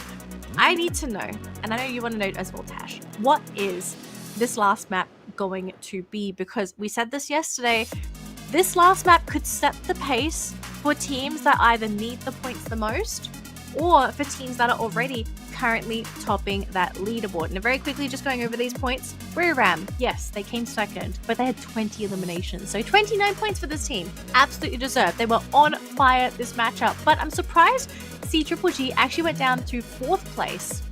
I kind of thought that place would be higher, but I'm not surprised. Onyx did a fabulous job, and so did Expand. They got so many eliminations. I'm excited for Onyx and Expand, let's be real here. I mean, I did say that I wanted to see more from Expand, and this might be the start of that. 12 eliminations showing us that they can play aggressively as they want. I think back in the day when it was just MCPS, Expand was completely dominating. They were very, very at the top when it comes to Malaysia, Cambodia, and Philippines. Now for this time around, coming into a bigger map pool or the bigger region, they're also showing us that they can compete with the pacey coming in from Indonesia and Thailand. Now Buriram United reaching that 200 plus points, but the fact is, even though it is day number 2, They not too far away from red reverse, let's be real here. But it is still pretty much I would say a statement, because it's like over 30 points ahead of the rest. Kind of like having like one booyah plus a whole bunch of eliminations. Now another team that's gone up here will be CGGG, Attack All Around, Onyx as well. We're seeing Indostars go up, Expand as well. This is very exciting because the top side, or at the first page of the points, are starting to see a bigger shift, honestly. And we have one more opportunity for a potential big shift as well in this final map. Our last opportunity for these teams to get their points and to solidify their position on that leaderboard. For the teams at the bottom, you've got to get those points. You have to get into top 12 to consider yourself safe for this week. We emphasize this because the longer you the longer you delay this, the longer you wait to get those points and you sit in that bottom 6, you are going to slowly be pushed further and further down up until there is a point of no return for these bottom tier like these teams at the bottom of the leaderboard, right? You go too far down, it's going to take you weeks to make that climb back, and it's going to be weeks of you overperforming. And that's, for some teams, that is already going to be a big ask if you are currently sitting at the bottom 6. So for everyone that is competing, pedal to the metal, get your points, get that top 12. Make sure you're going to be in that safe zone. I'm really wondering though, like if these teams are trying out something new first in week number 1, because like, it's still very 6 long weeks. I mean, I hate it too, but at the same time, as much as we see different comps come through, they might be trying out new things. But let's see what we're gonna get for the random map. And 1, 2, and 3.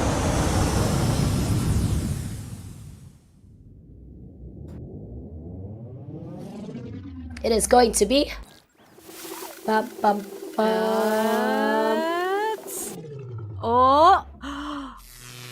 Oh, we've got Alpine. There are a few teams that are going to love this, and one of them is actually called Expand. And yes, I'm not talking about any of the teams at the top of the brackets. I'm talking about the teams in the middle, because they deserve to be mentioned as well. The teams in the middle, I think we've spoken so much for the teams that are at the top of the bracket. I want to focus our attention towards the bottom of the bracket, because that's where the action should be, right? Trying to make sure what is happening, who is competing for that 12th spot, who is close to hitting 12, and who could potentially drop out of that top 12, because it's still really close down there. All it takes for the teams down there is to get a booyah or to just have one good game. Regardless, I think we're going to go straight into the game, ladies and gentlemen. The final map of the night, the final map of week 1. Let's see how people are going to be doing on Alpine.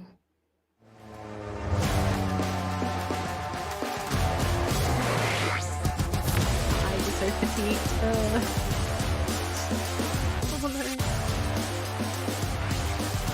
Panadol, Tash, Panadol. Last one. Hang in there.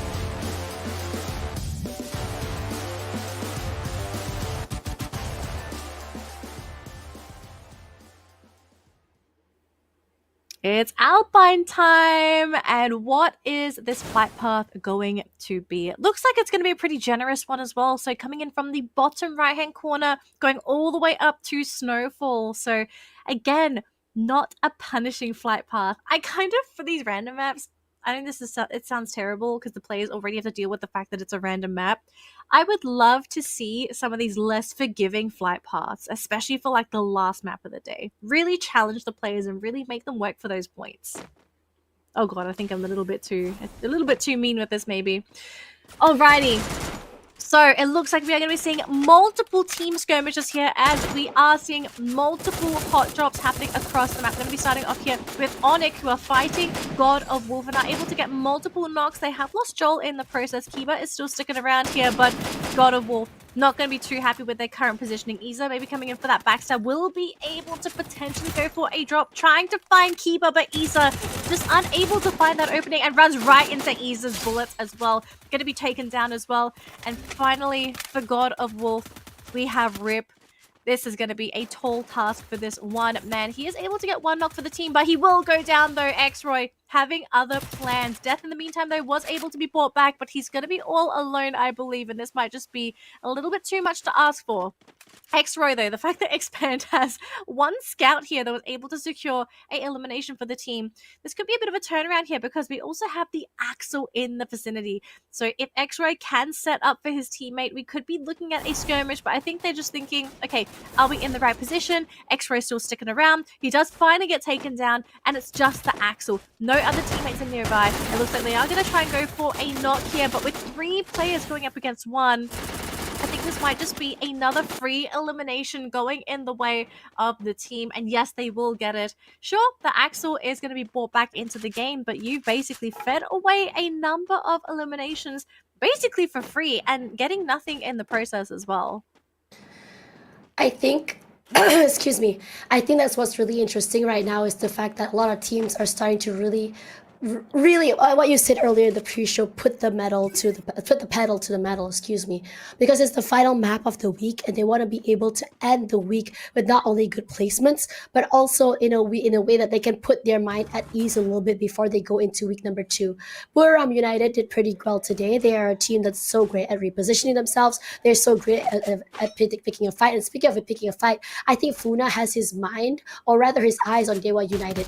They already picked the opening fire onto Dewa United. Beyond did take a little bit of damage, but nothing too much. But I'm not sure if he has any information of where the other members of Dewa United are going to be. Funa does get punished a little bit. A warning shot, if you may, but he hasn't started quite yet. Quickly drops down that glue wall just in case anyone is there to just jump shot him. Not quite happening quite yet. Quickly, Ice comes down, and beautifully done, beautifully timed with him and his teammate. 2 members of Dewa United eliminated. Just going in for a wonderful team play. Looks like Todak, though, has run into C-Triple-G, and if you're Todak, this is not going to be a very happy player at all. Zen going to try and go for the play, but actually managing to catch out on fire there. Great way to clip him through the door. And looks like they are going to have to try and go for a little bit of a recoup here. Peter going for the heal. I should try to go through the portal, going down onto the ground floor instead. One more still staying on that high ground, and it looks like Cosq also getting caught out as well on fire, though. Is going to be there with the team. But Indostars, in the meantime, they're going for a skirmish of their own, trying to chase down WAG. And our first team to be eliminated is none other than God of Wolf. Unfortunately, unable to go for any kind of recovery. Now, we are going to be seeing Indostars potentially losing Rats here, but actually, they managed to catch out the Ghost. And Krillin, I think after seeing the information being relayed by his team, maybe thinking twice about possibly going into this. He's going to go to the other side of the building. Krillin going to use the vending machine, but has he given himself away to Liam? Liam has spotted him out, and they will be able to have reinforcements coming in from the indoors, and that's going to be Krillin taken out by Coachil. This is a very interesting predicament. Okay, go ahead, Annalie. Yep, on the low ground though, we are still seeing a battle here. Cyrus trying to go for Liam. We'll actually go for the melee play. And they will take him down eventually. Oh my goodness. They tried to go for the revive play, but I just think that the team stuck around for a little bit too long. Maybe they thought that they weren't able to get the escape at all. Again, we're seeing a lot of teams, they're just trying to use the revive system, but they're just feeding away all these eliminations in these little tiny skirmishes. And speaking of skirmishes, it hasn't ended so far, Tash, because we now see Flash running into Expand. Now, Expand are the ones that are currently occupying the compound the team is trying to run inside, as 2 of their players were on the outside. Flash is scouting around, playing on the edge. But how do they want to approach this fight? They're going to try and run into the Axel, who is going to try and meet his teammates within that compound. Are they going to go for a backstab? Are they regrouping? It looks like the team is maybe going to regroup, maybe try and surprise them as they come in through that front door. This is a bottleneck as well, and they do manage to catch out the Axel right off the bat there. And maybe this is going to be a mistake. Gabin going to be going down.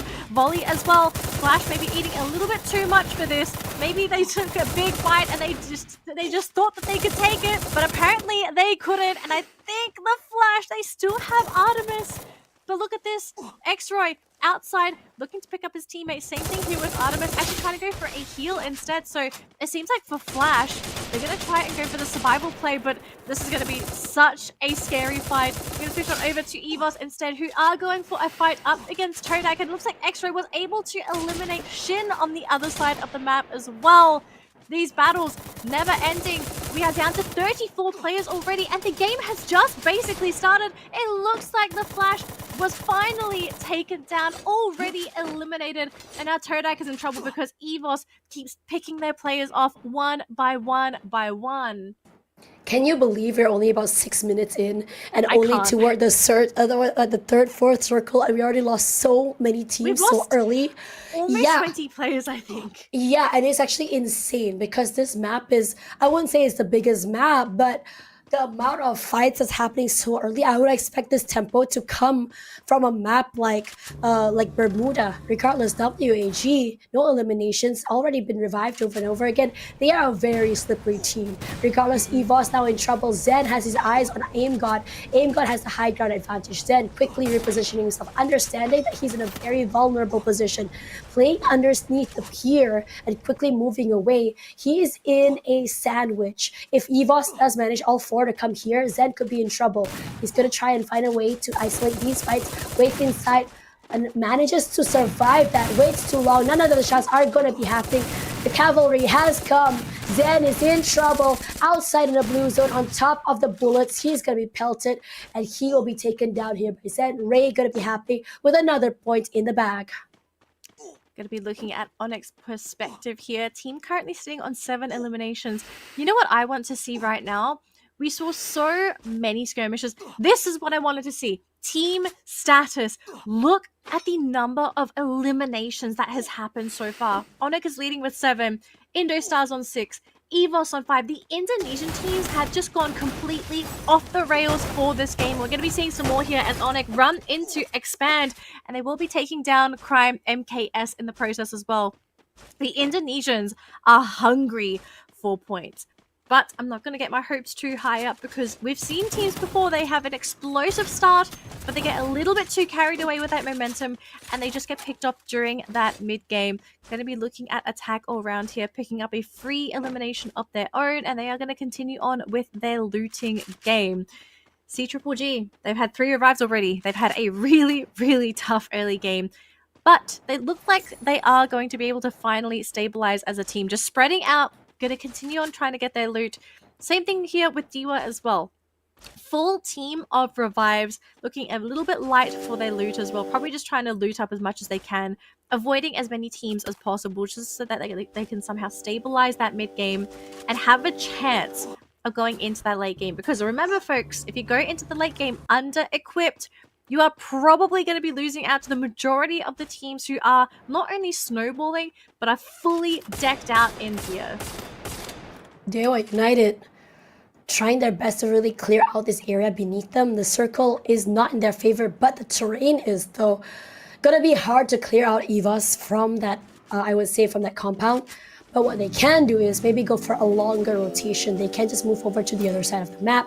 But the thing is, with that lack of information, that's where all that question marks come through. Should we take this fight? Or should we go and just take it up? Wait. Why is one member of Todak there? What is going on? What is happening? Traps, hello? Did you get lost there? I think the team tried to make an escape and then they didn't realize that they were going to be flying into another team. I mean, for Traps to run into CGGG, I think that was probably the reason why the team tried to make that getaway. But oh my goodness, probably not the best place to escape. But I do still see another player from Todak on the map. So they still have someone sticking around. But again, this team is in shambles. This late into the game and you're still reviving your teammates. You are going to be so under-equipped. Again, I hope they can somehow get the macro going because I'm just seeing Todak players, their names are in red on that kill feed, and Dolphin going to be getting Crime MKS himself, and also going to be getting the Axel from Indostars, actually getting that elimination with 18 Dia and Expand have been eliminated from the competition, down to 19 teams in the game. And we're going to be seeing our next circle here, as unfortunately for Puna, just being lobbed with grenade after grenade after grenade, and now Warrior they're going to have to deal with the full force of Onyx. Now, the thing is, Joel is actually on the ground, won't be able to be picked up by his teammate at all. Instead, they're going to actually try and use a portal to get their team out of there. Jack is all alone, trying to get himself to the portal as well. They're going to try and provide some long-range support, but unfortunately for Jack, he just doesn't have enough cover to guarantee his escape. So Buriram going to be okay. Sure, they lost Puna, but very much, I'm 100% certain they will be buying him back into the game. So this is not an issue for this team at all.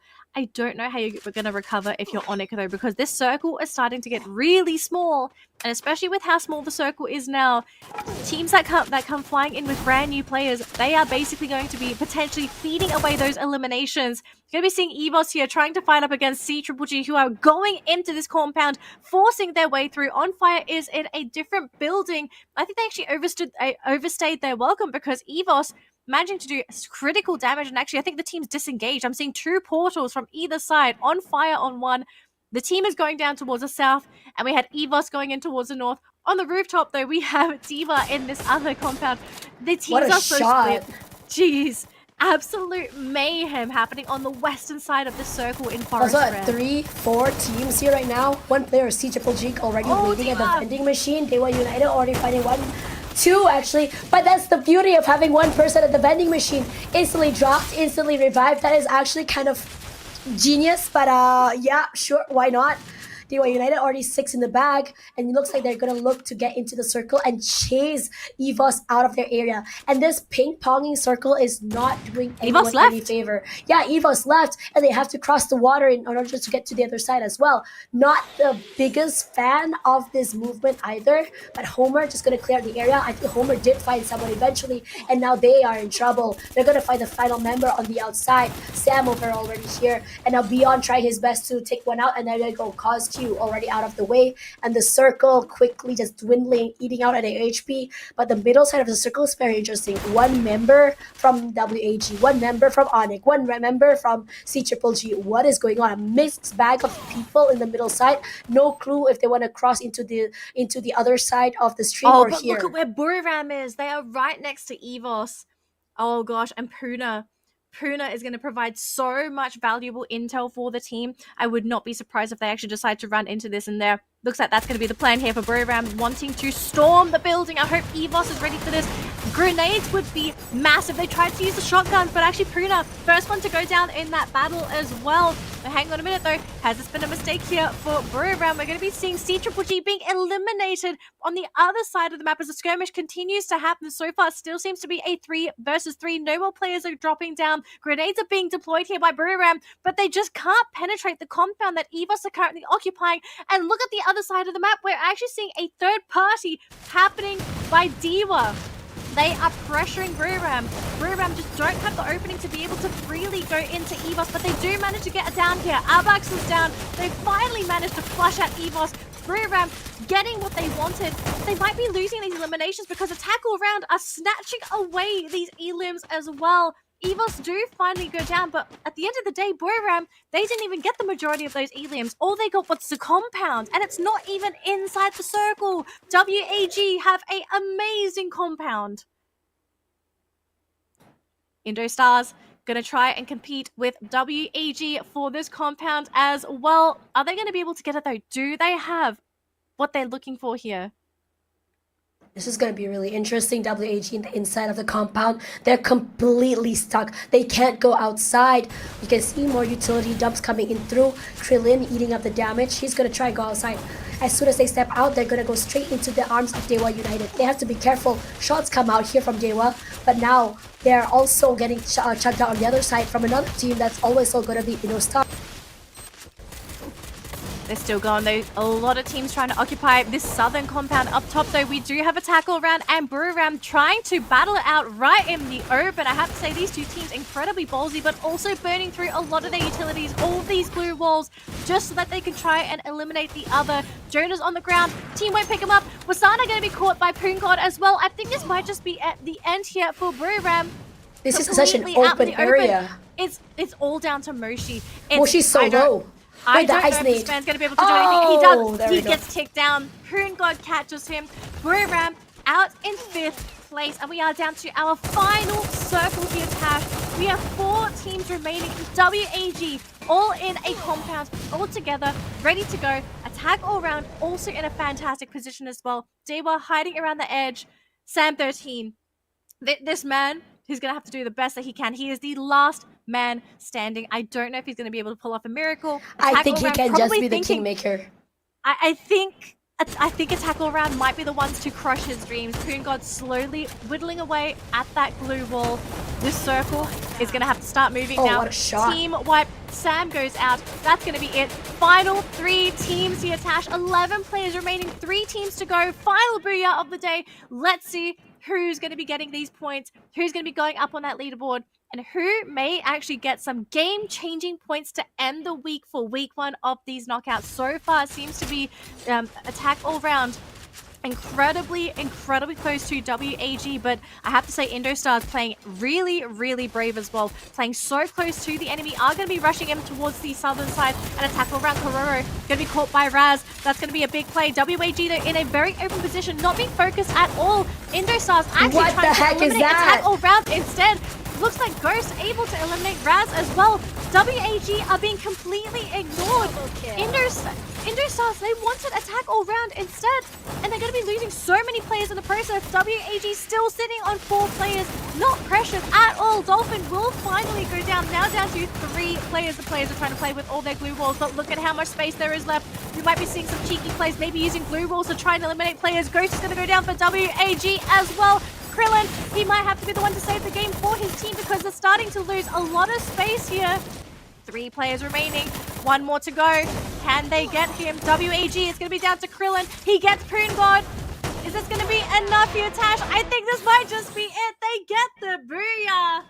Oh my gosh, what a play going into that final circle. WAG, this was a team that has been waiting in the wings to get a boatload of points, and I think especially with their performance today, they have to be so happy for themselves, especially to secure that final booyah to end the last game for this week. Hashtag Vietnam Rising, perhaps, because this is a great start for them, honestly. I was just country power. Exactly, home country buff. I was just saying today how I wanted to see more from the Malaysian team. We saw Expand rise up. I said we wanted to see more from the Vietnamese team, a booyah from the Vietnamese team. I think this is really amazing because WAG has been very proactive. Yes, it feels like they didn't have the recipe in the earlier games. They couldn't really figure out how exactly to take these fights. And, you know, but the thing is, they don't see, they're like, okay, let's just try again. The same strat, try again. The same strat, try again. And I think in that situation as well, they were very patient. They were inside their compound. They made sure that no one could actually get in there. And because the Indonesian Indostars were actually on the outside, they were forced to take a fight from the enemy team on the other side of the circle. A lot of util, a lot of damage was already put onto them, and they were slowly dwindled down. And then because the other side of the circle had two teams fighting, all he had to do was just wait. They were being disregarded, and on top of that, they also had the high ground advantage. So it was just honestly the best conditions that WAG can have to win that booyah for the last match of the night.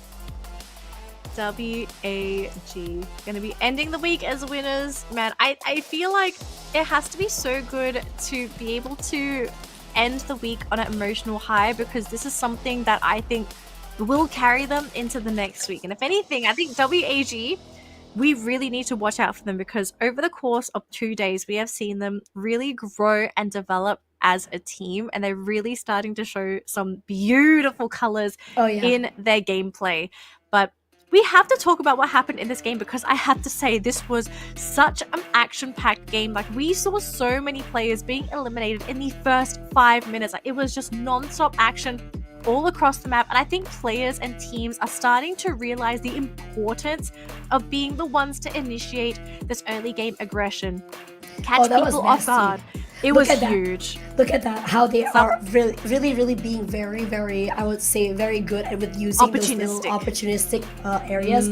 Because sometimes when you misplace one of those glue walls, you can actually take advantage of that, and that's exactly what they did. Now, Buriram United, I think this is a situation where they bit off more than they can chew, and also it's not exactly like a very easy circle. We were just talking about why this circle is hard, because some teams like Dewa United thought that, okay, the circle might ping pong over to the other side, to the smaller island. That didn't happen. And because that didn't happen, they had to cross across the water. And when you're crossing across the water, you put yourself in such a very vulnerable position, unless of course you have a portal go as well. And I think in the last situations as well, you want to end the game with a lot of eliminations, which means that you want to take the route that's a little bit more aggressive. some teams like WAG played it very smart. They were going off pickoffs. They were waiting for the right time for them to really just come into the circle, come into the fights. And then I think that WAG, because they were so smart, they didn't go into the fight so very early. They were able to take advantage of just third party till the end. But in this situation, I have to say that this might just be one of those situations where it was a very tough circle. It was a very hard, I think, situation where everyone was trying to rotate, and maybe even it might be an overheat from Bermuda. Regardless, let's have a look at what WAG has to say in this interview with our host, and it's going to be very exciting to see what they have to say for the last game of the week. Hello everybody, welcome to our interview after the match with me, MC Yusul, and right next to me is Wack the Ghost. Xin chào tất cả các bạn đã đến với chuyên mục phỏng vấn tuyển thủ sau trận đấu. Mình là MC Yusul và bên cạnh mình đây là Wack the Ghost.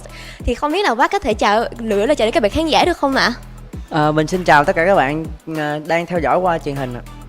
Hello everybody, it's a pleasure to meet all of you.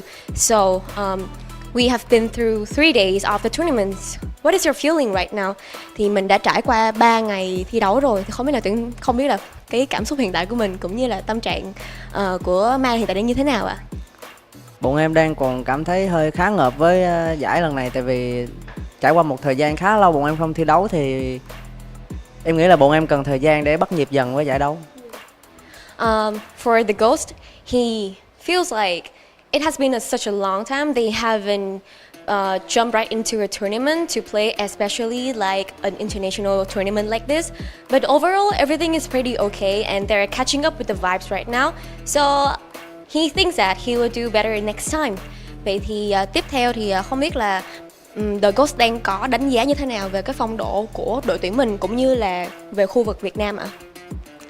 Theo em thì khu vực Việt Nam đang bị khá ép so với các khu vực khác, tại vì Việt Nam đang chưa bắt kịp được meta này nhiều so với 3 khu vực còn lại.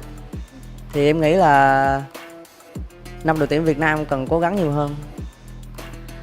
For the questions, how does he feel like about his performance of the team, but also for overall all of the Vietnamese team? For the Ghost, he thinks like all of the Vietnamese team, including Walking Among Gods, they feel like they haven't catch up the meta of the game currently, for sparing for other region. And he thinks like his team and other Vietnamese team needs more tactics and needs more practice so they can catch up with the meta right now, so they can play easier in the match.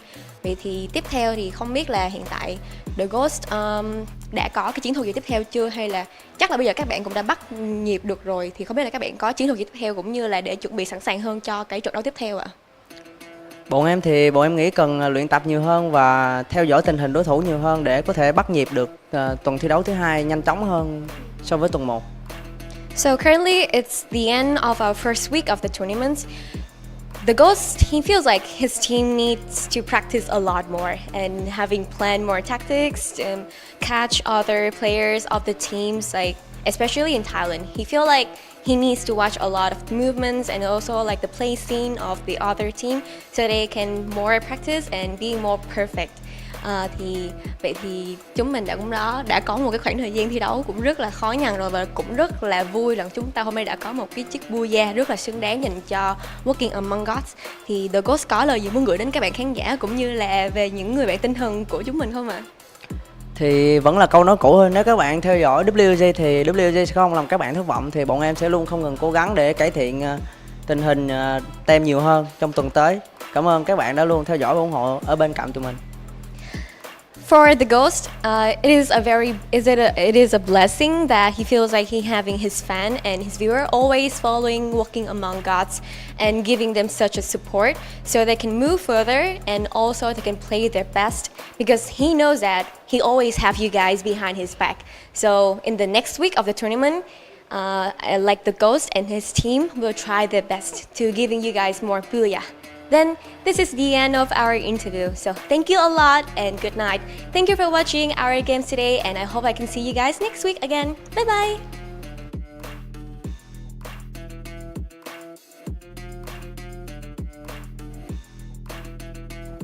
You know, I like to say that only the most aware teams are the teams that are going to be very, very quick to learn. And I think it's definitely going to be the Vietnamese region. I think they are very, very aware that in terms of, excuse me, a meta style of play, they're not up there quite yet compared to Indonesia, compared to Thailand. And I think that's also probably the reason why WAG has been kind of like swapping around with different comps and styles of play, because they're trying to understand what works for them. Because again, with the, I would say, introductions of, let's say, the Portal Go, I didn't think I saw Portal Goes being used by the Vietnamese teams as much as we saw from the Thai teams as well as the Indonesian teams. And I was going to say, yeah. Yeah, because when you think about it, like say Krillin right now, A124 is definitely something that I think works out in his favor alongside this, alongside his pet, because A124 disables all of the utility, and I think alongside this pet also gives him a little bit of a range when it comes to the throw of the grenades. Now, I think why this is a good thing is because when you manage to stop the utility and you are able to create the opening with the utility with the grenades, this provides some extra play or cover by his teammates. I don't think it's very orthodox seeing this combination, but they're trying to see what works for them. Now, coming in here, they have 2 A124s and 2 Tatsuyas. I think we've seen a lot of different combinations coming through. Like I think we've seen 4 Tatsuyas, 1 Homer, 1 A124, 2 Tatsuyas. We've seen 3 Tatsuyas and 1 Homer. I think this is definitely something, a beginning of their theory crafting, I have to say. And I think it's also very exciting, the fact that they can look at the other regions and say, okay, they might not have the answer yet as to why these regions use what they want, but because again, these comps really rely on how your team decides to work. Yes, meta is important, but if you're not able to execute the metas properly based on your team's playstyle, what's the point?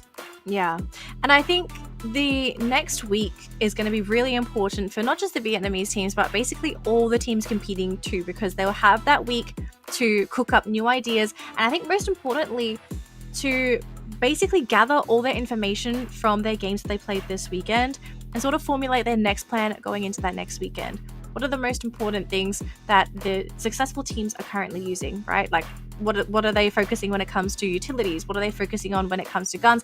What are they doing with their overall playstyle that is giving them that level of success? And I think the most obvious one for us that we saw was just that heightened level of aggression from the teams that have been showing a lot of success. Aggression, I think that's something to definitely take a look at. I think the Vietnamese teams, I think especially during the Vietnam interview, I mean, like, it was the first thing that you mentioned, the fact that the Vietnam teams, they kind of understand that they're behind because they aren't on the same level as the other two regions. So I'm kind of wondering what their approach is going to be when they do their research. Like, I think it's going to be theory crafting. Yeah, it's going to be a lot of theory crafting, because again, inspiration as well. Yeah, inspiration as well, because I think that's what's great about this 6-week tournament. You have a lot of time in between the weekends to scrim, to just theory craft, to really see what works and what doesn't, to have a look at your VODs again and think, okay, this is our playstyle, but does this meta work with our playstyle? Which character works well with which ability works well with what we want to do. And that's also very, very important here, because I think that a lot of the abilities that's currently in meta wasn't fully being used by the Vietnamese teams. And I think this is great because, like, again, while you are afraid that you might be behind, they are still seeing some level of success already on week 1 just by seeing how the other teams play. And I think it's also good because previously when the regions were very separated, it was hard to get a situation where you get to learn from other teams very, very soon because it's so separated. But now when FFWS Southeast Asia is here, where you have more opportunity to scrim and play against each other, now is the time for you to do so. Now, Attack All Around will be the one taking up first place this time around with 23 points with the 14 eliminations. I don't think this meta of playing aggressive and picking off players anytime soon immediately as they go for the revive is going to change. We're going to be seeing it still being used by the Thai teams all around. Indo Stars, this is one of their best matches, 12 eliminations, and WAG, despite their Booyah getting third place with only 6 eliminations. Now, I think because of this WAG, because of their, I will say, the meta, their comp, or because they're not being able to see success in terms of their firepower, because they're not seeing that right combination used quite yet, is not translating into eliminations. Because even then, look at Buriram United, they have 11 eliminations. Onyx, despite getting knocked off so early, already had 10 eliminations in the bag. That's some insane levels of aggression coming through, despite only getting 3 points for their placement points. All right, overall standings to end our first week of knockout games. Buriram United sitting in first place with a whopping 244 points. Next up, we have Reverse Red, 195. We thought Reverse Red was the team to beat. It's still going to be Buriram United. The Goliaths are here to stay. They're sitting on the throne and they are waiting to see if anyone can contest them. CGGG, fantastic week of play for this team as well. Sitting in third place, just a few points over Stalwart Gaming. Going to be very happy with their position. And even Attack All Round overtook RRQ. All the Thai teams knocking the Indonesian teams down a peg, unfortunately, with RRQ, Onyx, Indostars and EVOS, all 4 teams occupying 6th to 9th place. Down towards the bottom of the bracket though, we got to talk about the teams at the bottom. Actually, we're going to skip on past that because, we don't have the graphic anymore. Next week, these are the teams, so these are the players to watch out for. Wasana, 57 eliminations, Tash. 57. This man worked this week, and I think this is definitely someone to keep an eye out for next week's games. Next up, we have Diamond from Reverse Red, followed by Bruna, Cypher, and Sming. A lot of our top competing teams here, a lot of our top performing players. Definitely players to keep an eye out for. Very much game-changing players for their respective teams. Tash, I think we're going to have to round things out very, very soon. Do you think we're going to be seeing a new MVP? Oh, well, it's here anyway. And actually, Moshi. 2 MVPs already. I mean, again, we saw Diamond, we saw one more, we saw Moshi with 2 each. I think for Diamond and one more are 2 players I've already highlighted anyway the last 3 days. I think every single day Diamond and one more has been talked about a lot. I haven't really talked more about Moshi. Now, Moshi and Wasana are very interesting because Moshi, I think, is a very fluid player. And I think that it's like Wasana, you see him doing one singular role, which is being as aggressive as he can and be as annoying as he can in terms of taking out space. I mean, he does roll so good. He does. But like for Moshi, because he's so adaptive at changing up his role, knowing when to go aggressive and not when to go a little bit more defensive, it makes him for a very, very scary player to work off for. Regardless, that is the end for tonight for the Free Fire World Series Southeast Asia. We'll see you guys next week for more Free Fire coming right at you. Good night, everyone. See you next week.